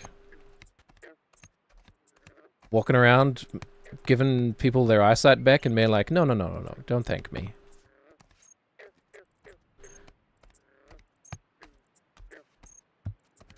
Like, Jesus actually out there virtue signaling all the time? Like, there's something kind of sketchy about that dude, Jesus, you know? Like, he's out there performing literal miracles, but he won't take payment for it, you know? Like, ooh, I don't know if I can trust a man who won't take payment for performing, like, priceless miracles. Like, the miracles are one thing, but not accepting payment for it, that's suspicious, right? What is he, some kind of socialist or something?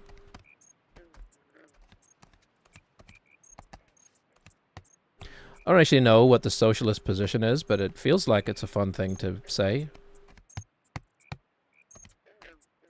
Like, I'm legitimately not educated enough to be like, I'm a socialist, but, like, it's fun to say that you are. So, let's jump on that bandwagon.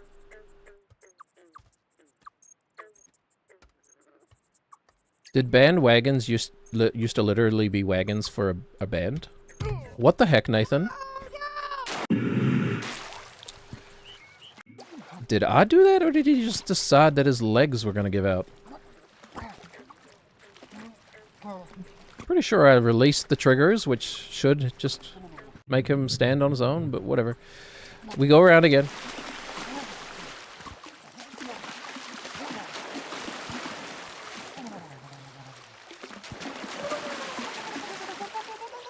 Well, I might have to look up your friend Bob Anonymous.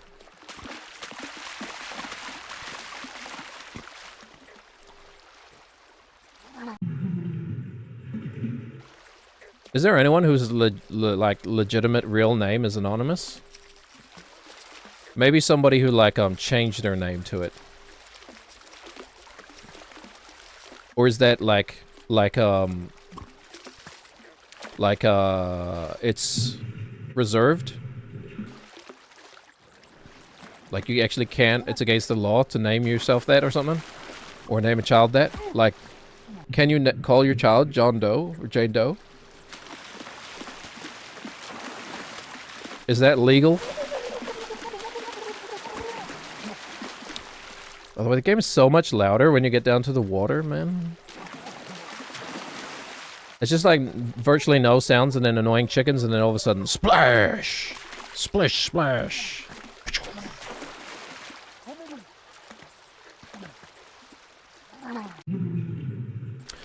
Me when my troll game trolls me. What? A troll game? Trolling the player? Alright. I don't like the way I look when we do that.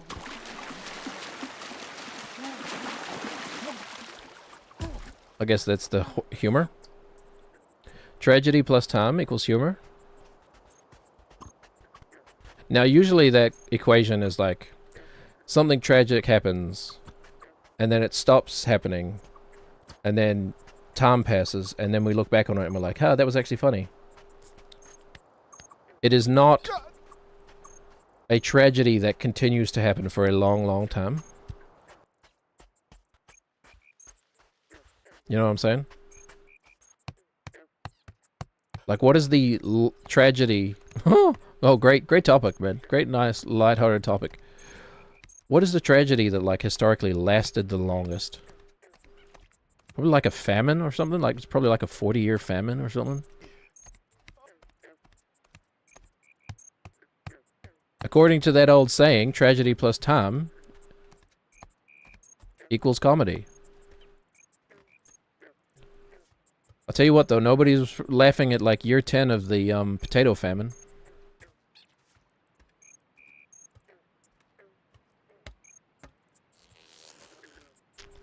Okay. I don't think even anybody's laughing about the potato famine now. uh,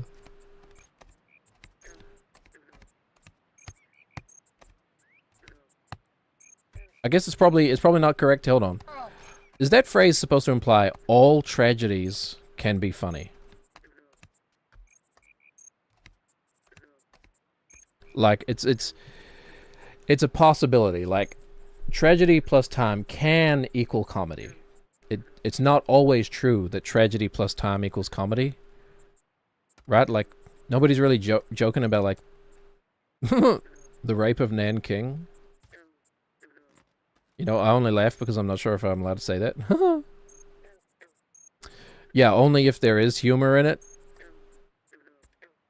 Like it can't be just like the most bleakest thing that ever happened, and then it'll just eventually become funny.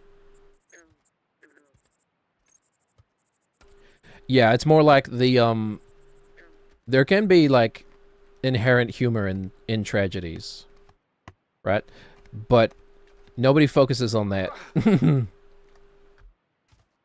Nobody focuses on that to begin with, and then when the trauma has like died down, the actual funny elements kind of resurface. You're like, yes, all those people died, but wasn't it funny when this happened?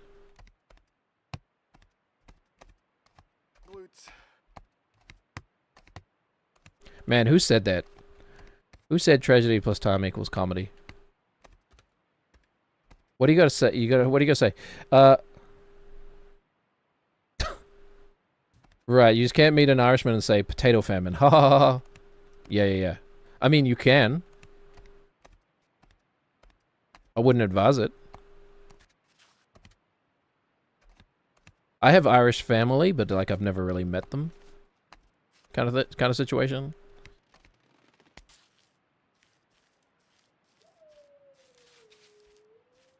I come from like a large family. We used to do family reunions of like the most recent like 3 generations, and it was always like 600 people. I'm like, what the heck? How is such a thing even possible? Catholicism is the answer. He might try to fight you. Yeah. You can't just like bond with an Irishman and be like, oh yeah, the potato famine, wasn't that hilarious? It's like been 100 years. Why are we not laughing?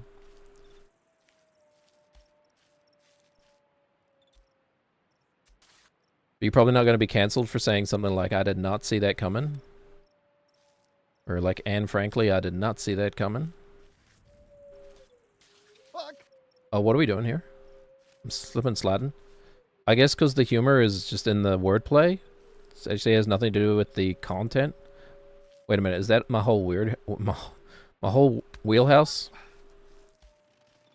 That's like my whole personality related to humor, man. Okay, this step is frickin'... I remember the first time I did it, like I really shuffled close to the edge, but that's a long step, man. Also, why are the dogs wailing now? Also, hold on. Maybe I'm not supposed to do it slowly. Maybe you're supposed to really stride across here. And just keep your momentum up. I would really like to get a grip on this. If such a thing is even possible. Ooh, okay. Now, if we fall from here, I think I really would have to, like, actually fuck it up to fall from here. We shouldn't undervalue this little slide here. This could be tricky. We've got plenty of landing space. Yep. This step is it's not nothing. It's a pretty big step. Okay. No. I take it back. There's definitely a chance of falling here. It's not high, but it exists. Okay, what is the time? Let's count my chickens before they hatch.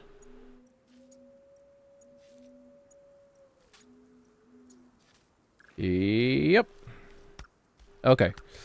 Oh, hello, my green friends. We're back again. So we made it. Where did I make it to? Kind of... Probably... We still fell on the purple. Smoke the perp every day, by the way. Like here? Somewhere here. That's where I fell. Yeah, probably one of these annoying... Hold on.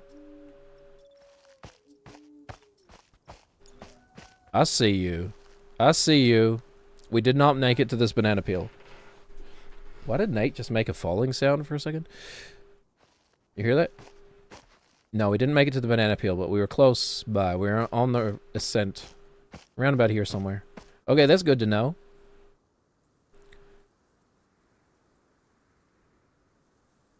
Huh. I'm kind of tempted to try the other way now. Just fall on it. Because now that I understand you don't need the glasses. We kind of maybe could do it invisibly. But I'm already committed. We're married to this idea at this point. What am I going to do? Get a divorce? That would be an affront to in the face of God, man. How could I look in the mirror and call myself a Catholic? If we did that. You think like, okay, ambient human. An actual, like, appropriate response to what I was saying. That's so funny. That might be the first time that's happened from Kick. Usually it's just some random emoji. Anyway. Oh, I had a bit there for a second. Now it's gone. An affront to God. Catholicism. I had something I was going to go off with. Anyway. Nuclear war! What do you think the, like, a percentage of... Like, you know how, there was that thing going around with, like, men think about the Roman Empire every day or whatever? How often do you think about nuclear war?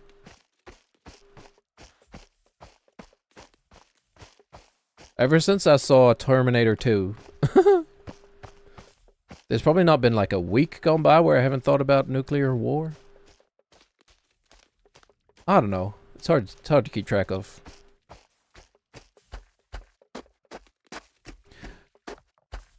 I think I might think about nuclear war more than I think about the Roman Empire, man, but like...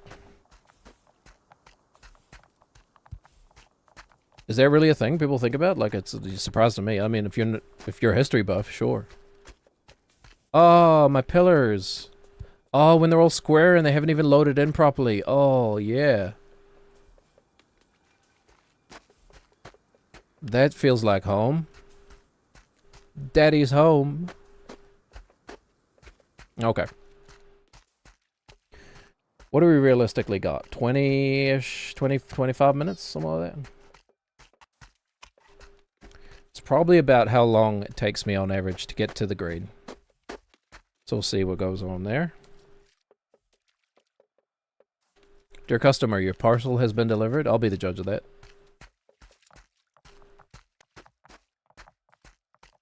What do you guys like?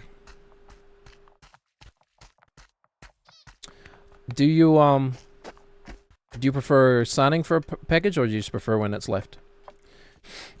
Posted on Reddit about this game. My friend really wants to get into this game, but they have a really strong aversion to bare feet, and they practically can't play the game with Nate's feet visible. My response, I would say either this isn't a game for your friend, or this is the perfect game for a friend to help them overcome their aversion. That's true. That's true. There's got to be a mod out there to, like, cover up his feet or something. Somebody actually tweet Bennett Foddy or whatever and be like, my friend can't play your game because they have an aversion to bare feet. Could you please release an update? And it'll be like a checkbox in the settings, like nudity. It'll be like nudity. Well, if you if you uncheck the nudity, he puts on socks and gloves. There you go. I would ask for a mod, yeah. They just need to add it to the nudity check. Because as we all know, bare skin equals nudity. Interesting. I mean, there is good research into like facing, you know, facing the thing that triggers your disgust or whatever. I talked about this before, but I know someone who has like a legitimate aversion to bananas. Like not quite a phobia, but like if it's like a phobia, but instead of triggering like fear, it triggers disgust. Like bananas make this person want to throw up. Anyway, one time I thought I was being funny and I totally forgot, and I picked up a banana and I was like, ring ring, banana phone, it's for you, and then I like held it up to their face.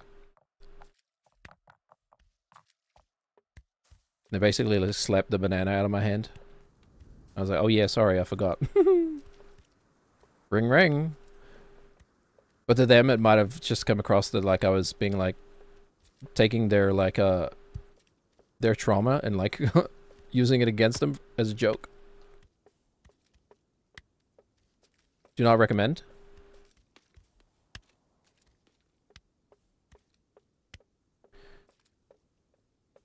But yeah, there's got to be like, I mean, I can't taint the purity of this run, but I could get into some mods for Nathan. I feel like once you start altering the feet, though, you are kind of altering the you're starting to mess with the mechanics of the game. Because part of the game is how visible his feet are, or not visible, you know, as the case may be.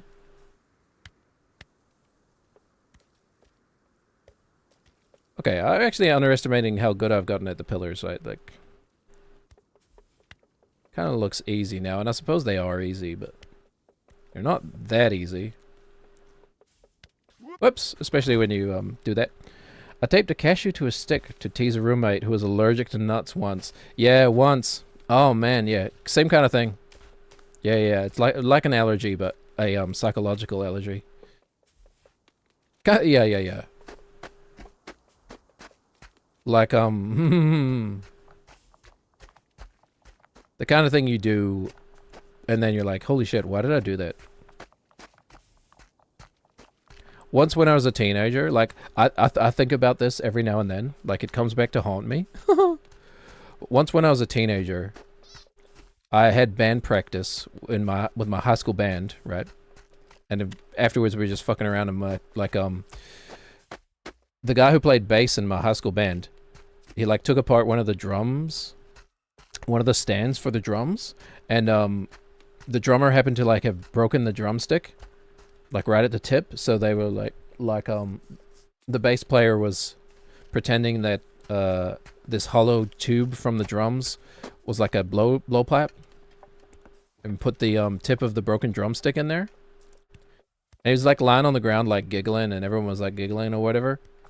And then like the intrusive, he puts the steel pipe up to his mouth, and the intrusive thoughts win. And I'd like look down and I like tap the other end with my foot. Not hard, mind you. Like, I think in my head I thought like, what I'll do is I'll like tap it gently, and it'll like send the message. I've been like, wouldn't it be funny if I smashed your teeth out? You know, because that's how teenage boys think. But like, I just genuinely ended up hurting him. And like, you know, he was a good friend of mine. Someone I'd spent a lot of time with at that point. And like, so he was very much like, don't worry about it. Like, I think he might have genuinely chipped his tooth, but he was very much like, yeah, that hurt, and that was stupid. But like, and I was like, I just remember being like, I don't know why I did that. I really don't know why I did that. And he was like, yo, well, I'm glad you don't know why you did it.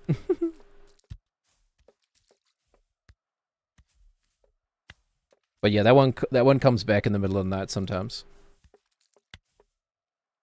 I don't think I've ever risked somebody's life as a joke. I don't think so. Never like, I'm trying to think, have I done something risky with my kids, like that I didn't realize was risky or something like that? Like dangling them over a railing in Paris? That would be a pretty irresponsible thing for a parent to do to like a newborn.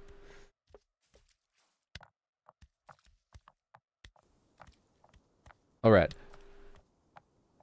I think if I had to be like a fashion person, I would just try to invent stuff that I feel like Michael Jackson would like. Like our penis chandelier.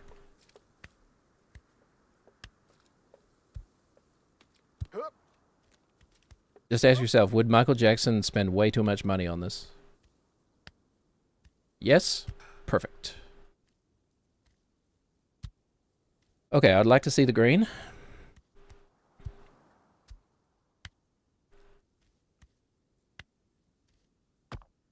Is the rest of the game gonna feel so much easier? We've been in that portion before, been in that mindset before. Like, at least we have the silver lining. Once we do this, the other challenges are gonna feel mighty easier by comparison. Which is not how you're supposed to formulate that sentence. But who cares? We be wildin' over here. We keep it wildin'? Is that the lyric? We keep it wildin'?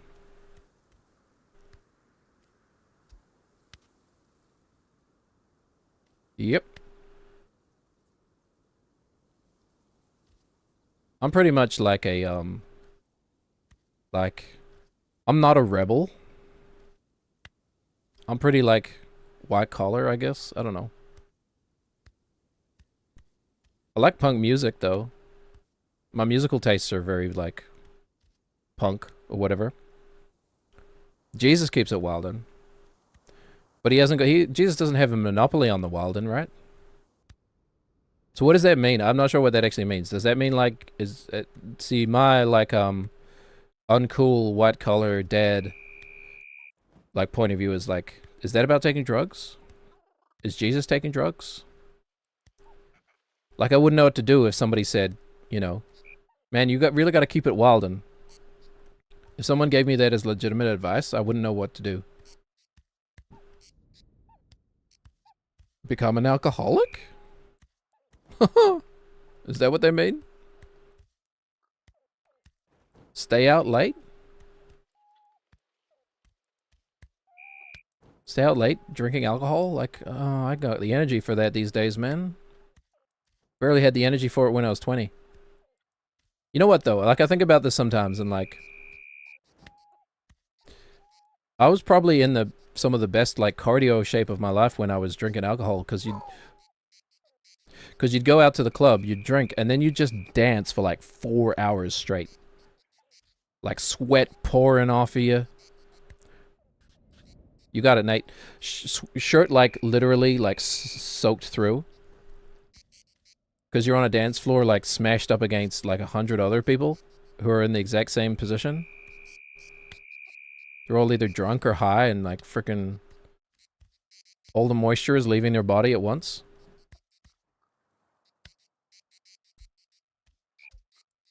And other such mating rituals of young millennials. What was the club? What was the club hit? Or what is the quintessential club hit for each generation? Bob was recording at my house and just saying random shit. He said, Bobby keeps it wild, and I cut out the Bobby and inserted Jesus. Very nice. That is like a perfect little, like, artistic story. That's like that is how art is born, man. The best art is, like, semi by accident, you know what I mean? Because it's organic, I guess. It's not contrived. It's just people genuinely expressing something. Okay, alright. We slid off. Okay, if we can end at the green, I'll be happy. That is now our new goal, because I don't think there's going to be enough time to just do it. Oh, when's the next stream? Tomorrow! Okay. I literally only have to wait, well, less than 24 hours now to try this again. Hold on. My ADHD brain is already in tomorrow. Missing what's in front of me right now. That's cool. I love that. I love that kind of thing, man. I love when, like... I make a lot of music on my own these days. Like I used to have bandmates. For the last like 20 years or something, all the music I've made pretty much has essentially been on my own. I have clients that I'll work with that often are like, you know, like they provide the impetus for a song, but most of the musical decisions are like mine. They want me to make the musical decisions, and they just want to, you know, they're kind of like guiding the vibe of it. Shit. Yeah, it's like time travel. I'm already in tomorrow. I mean, there are genuine like upsides to ADHD, you know. I was thinking about this the other day. Thanks for derailing me. I really needed that. I feel like ADHD brain is like a relic of like our bow hunting days, you know? I feel like all the best bow hunters probably had ADHD brain because it like gives you that you're like you're able to like scan fast moving things. Fast, at least I am, I don't know. I'm better than average at the like shooter video games for sure. But like it's that I don't know, it's something about ADHD, at least in my experience, goes hand in hand with that like split second decision making, like reflexes kind of thing even. Oh yeah, right. I am in tomorrow. Yeah, because it's Monday PM. Yeah. That too. Time zones. Thanks, Mercator. I don't know if he had anything to do with the time zones.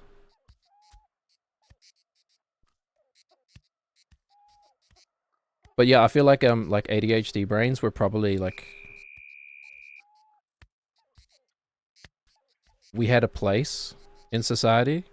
We used to have a place. We used to have a need for like people who are like hyperactively scanning with their eyeballs constantly. Even just as a lookout, maybe. Like the modern world, that's just an inconvenience and just tires you out. But I don't know. I think ADHD almost is like a buff to like reflexes and stuff.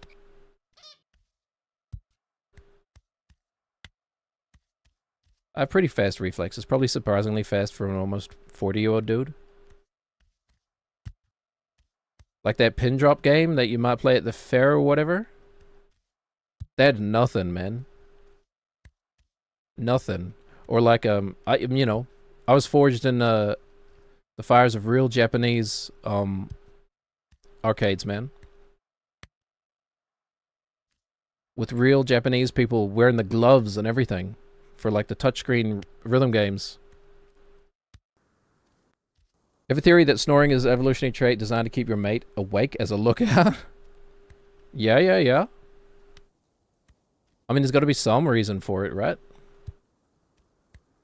Well, I guess that's not true. I suppose it could be purely vestigial. But still, it makes you think, right? Like fingernails. Sure, I guess at some point, like, it was helpful to be able to dig in the dirt better. Yeah, it's funny though, yeah. Which makes it true in my book. Right? If it's funny or if something is true, that's all I need. I'll believe it. No, that's a joke. Wasn't I talking about how important critical thinking is and truth is? Yeah. Exactly. Mm-hmm.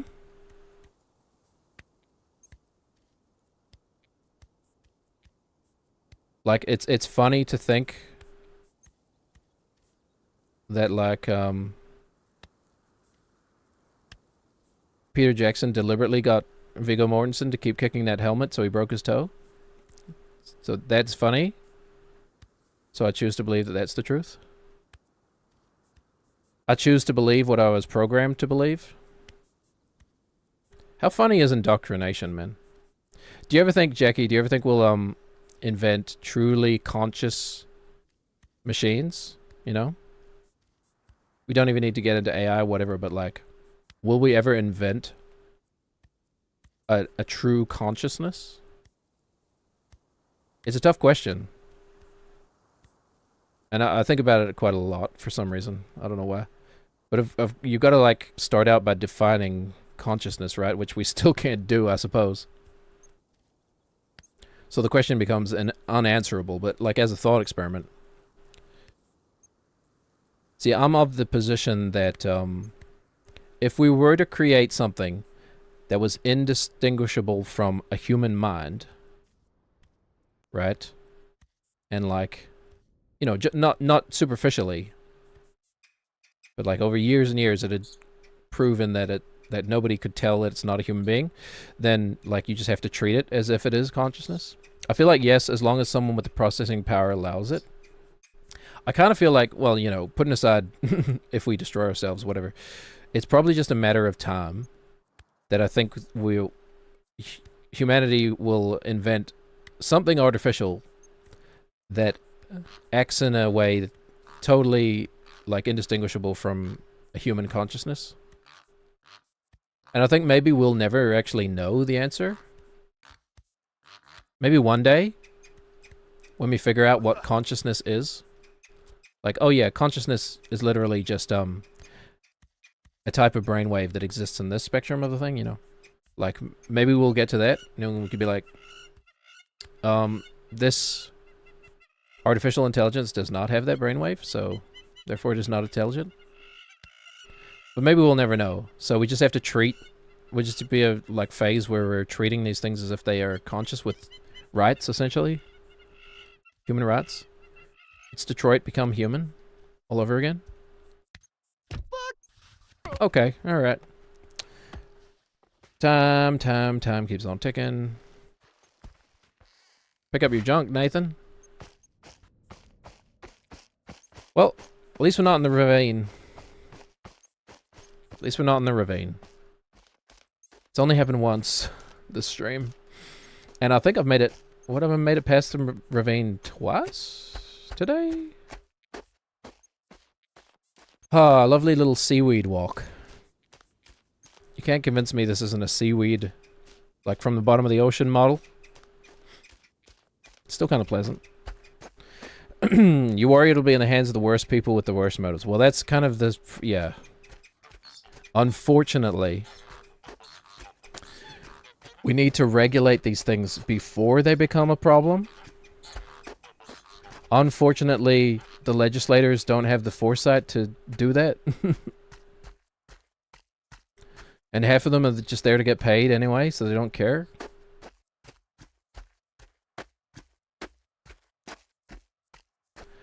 Which, like, leaves very little possibility or, like, little, you know, chance of that stuff becoming regulated when before it becomes a problem. Anyway. Yeah. That is the thing that always gets me, right? Like, it's like... It's not... Okay, good. It's not the robots themselves or whatever. It's not the nuclear bombs themselves. It's the petty human beings who may or may not use that stuff in awful ways.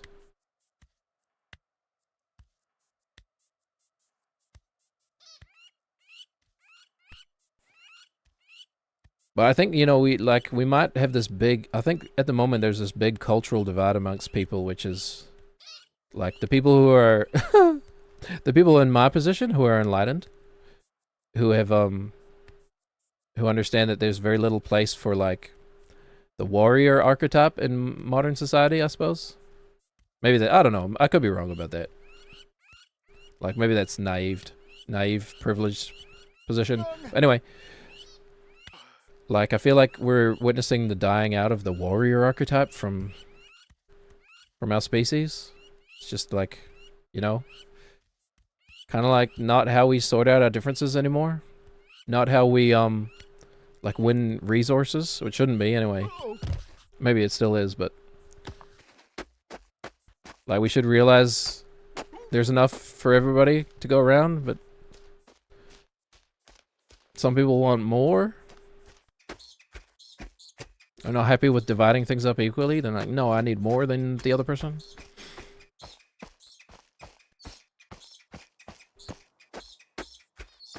And then I guess there's the, well, let's be honest, it's the men trying to really cling on to that like warrior archetype. They're like, no, I want to fight. I think fighting will solve all our problems. Like we've evolved beyond that, both socially and like, well, I don't know.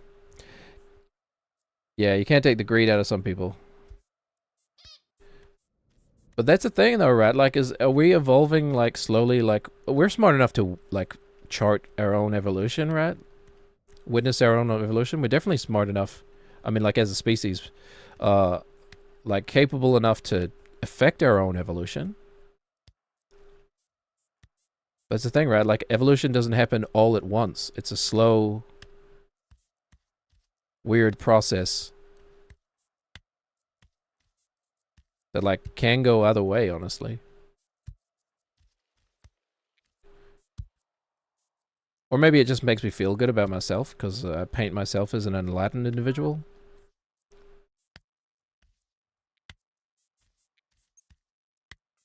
Oh, it's starting to get to me, I must say. Like the infinite resolve tank. I don't know how to characterize it. Let's say if the okay, like 5 minutes to get to the green. I don't know if I've ever done it that fast. That doesn't help. Maybe we've used up 1% of our resolve at this point. Imagine if this went on 100 times longer. Maybe I've used 1% of my resolve.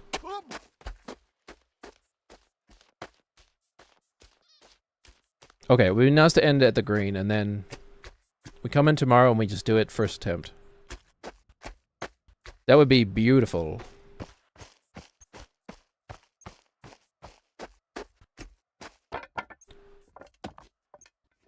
I believe. It's possible. Okay. Don't be your own worst enemy. Like a lit song.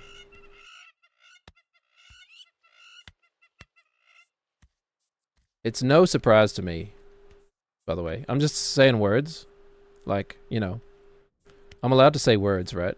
You can't get sued for just saying words. It's no surprise to me that I am my own worst enemy. Because every now and then I kick the living shit out of me. Unfortunately, I think you actually can get sued for just talking, but whatever.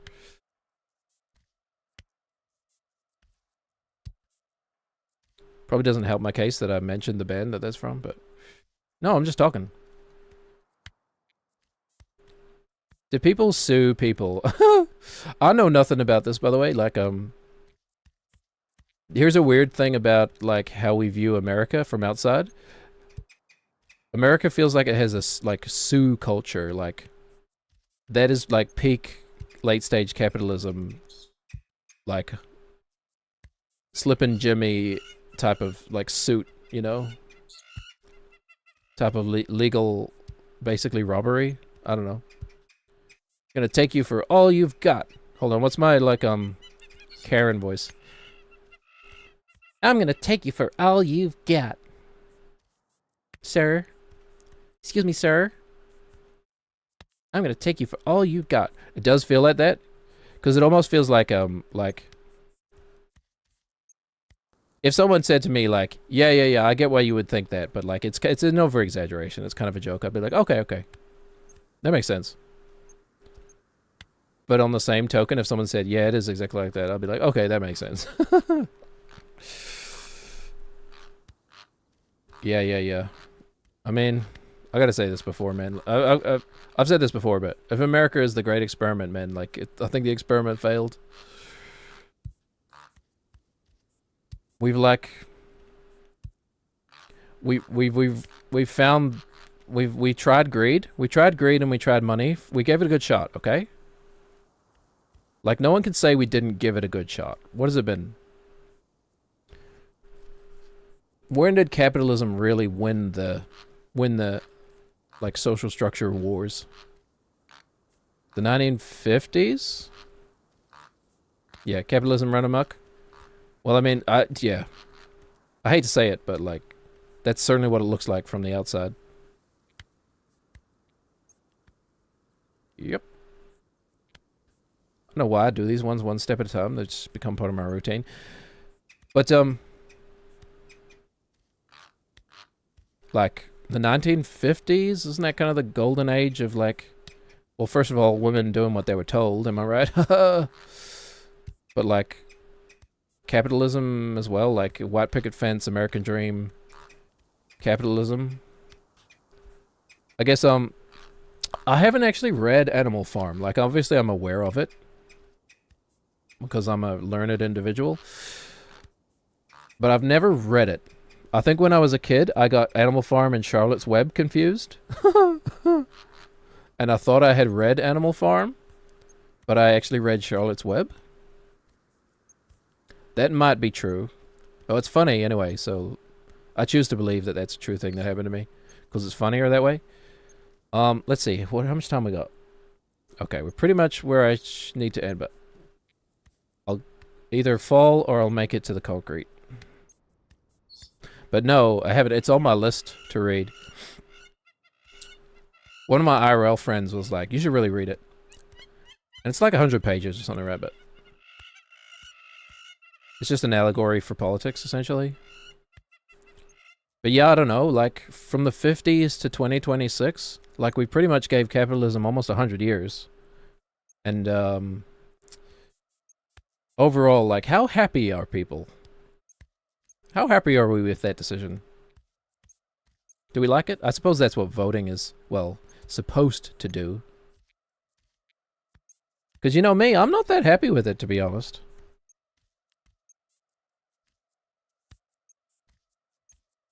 Like, I guess I do benefit from capitalism. But, like, I've probably benefited more, and where it really matters, from socialism, you know? You read it the first time as a kid, didn't understand the allegory, but it was an interesting story on that farm. Well, there you go. Me when I'm like 9 years old doing a report on Animal Farm. Anyway, the animals are funny. They like wear clothes and they talk like humans, so they're funny. That's Animal Farm. Teacher just rolls her eyes in the back. Thanks, Jimmy.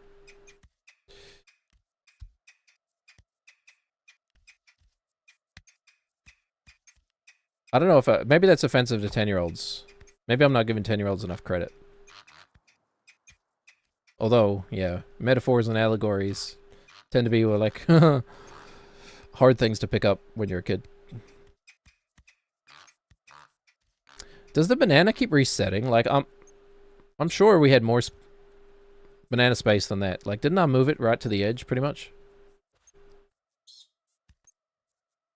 I know the banana resets when you save it, but maybe we got too far away from the banana, so it reset. That's funny. That's funny too. It's annoying. That's very annoying, but it is funny. Therefore, I'm going to allow it. It's its own unique form of comedy. The, like, Kaizo troll game. Plays with expectations. Actually, kind of in a brilliant way.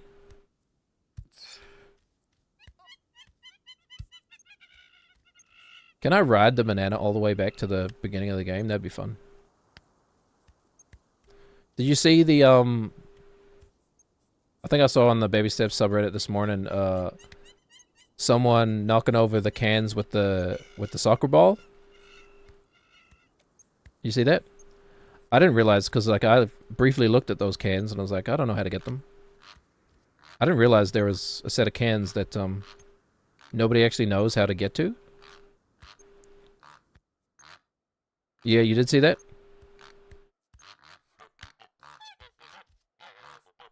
Is that true? Nobody knows how to, like, knock those cans over other than hit them with something?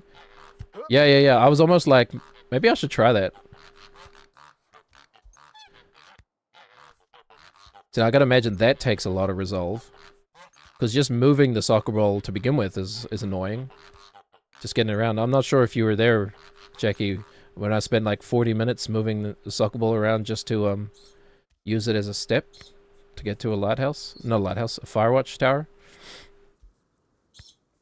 That was annoying in its own right. But then you've got to like get it up the mountain somehow to get it to those things. Maybe it's like if you jump in the well enough times, you'll eventually just fall there. This game's been out for a while. I'm sure smarter people than me have tried to figure that out. Although I feel like in the modern day, someone just like looks at the code and is like, oh, but they'd like data mine it because, you know, you can't look at the source code, I guess. That kind of thing that reminds me that there are levels to this shit. We might be good gamers, but some people next level. Yes. Yes, on the one hand. But on the other hand, it's also kind of like, you know, you throw enough attempts at something. You know? Like, I'm not a very good bowler. But even I can get it a strike, you know, every now and then. Or something like that. Not to diminish this person. We'll never fall here again. Okay. Alright. You know what happened when I loaded this game? Nate loaded in the air and then he fell down. But it was just at the beginning, so it didn't really matter. But now I'm like, what if we load it back in and Nate's like 3 centimeters up in the air and then he falls and loses his balance? Alright. Yeah, there's always like, I mean, just look at speedrunning, right? Like, there's always someone out there autistic enough to like devote their life to something like that. Not quite the kind of autism I have. Anyway.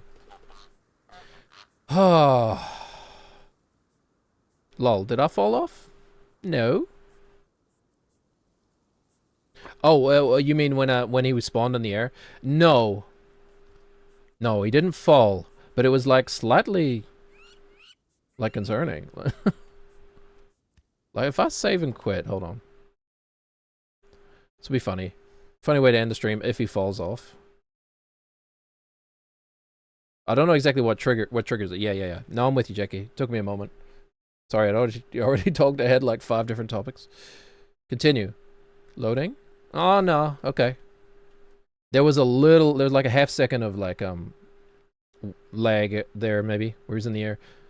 But yeah, no, he didn't fall off. I'm gonna choose to trust. Do you think it helps how his like legs are set? Do one more just in case. I have to imagine that they have thought through those kind of contingencies. You would hope so. Like, even though it's a trolly kind of game, you do. Yeah, that. That. Saves after every step. That's incredible. Yeah, vindicated though. How about that? Yeah, that kind of thing can happen. I guess, I don't know. I mean, what do we do? If he falls off because of that, I'm actually adding Bennett 40. Or maybe I would use, there's a mod that you can just like move Nathan to wherever he needs to be. I don't know, would that be a fair use of that mod?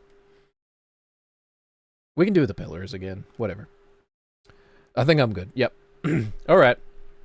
Real life stuff I have to attend to. We can't walk around in this fantasy anymore. Nuclear war! Yeah, new catchphrase. Thank you everybody for watching. Thanks for being here, Jackie. I'm glad you're still getting some enjoyment out of this. I hope. I am. I'm having a great time. And every day we push the needle closer and closer. Yeah, thank you. Good evening, Jackie. It is. What is it currently? It's afternoon now. So sorry.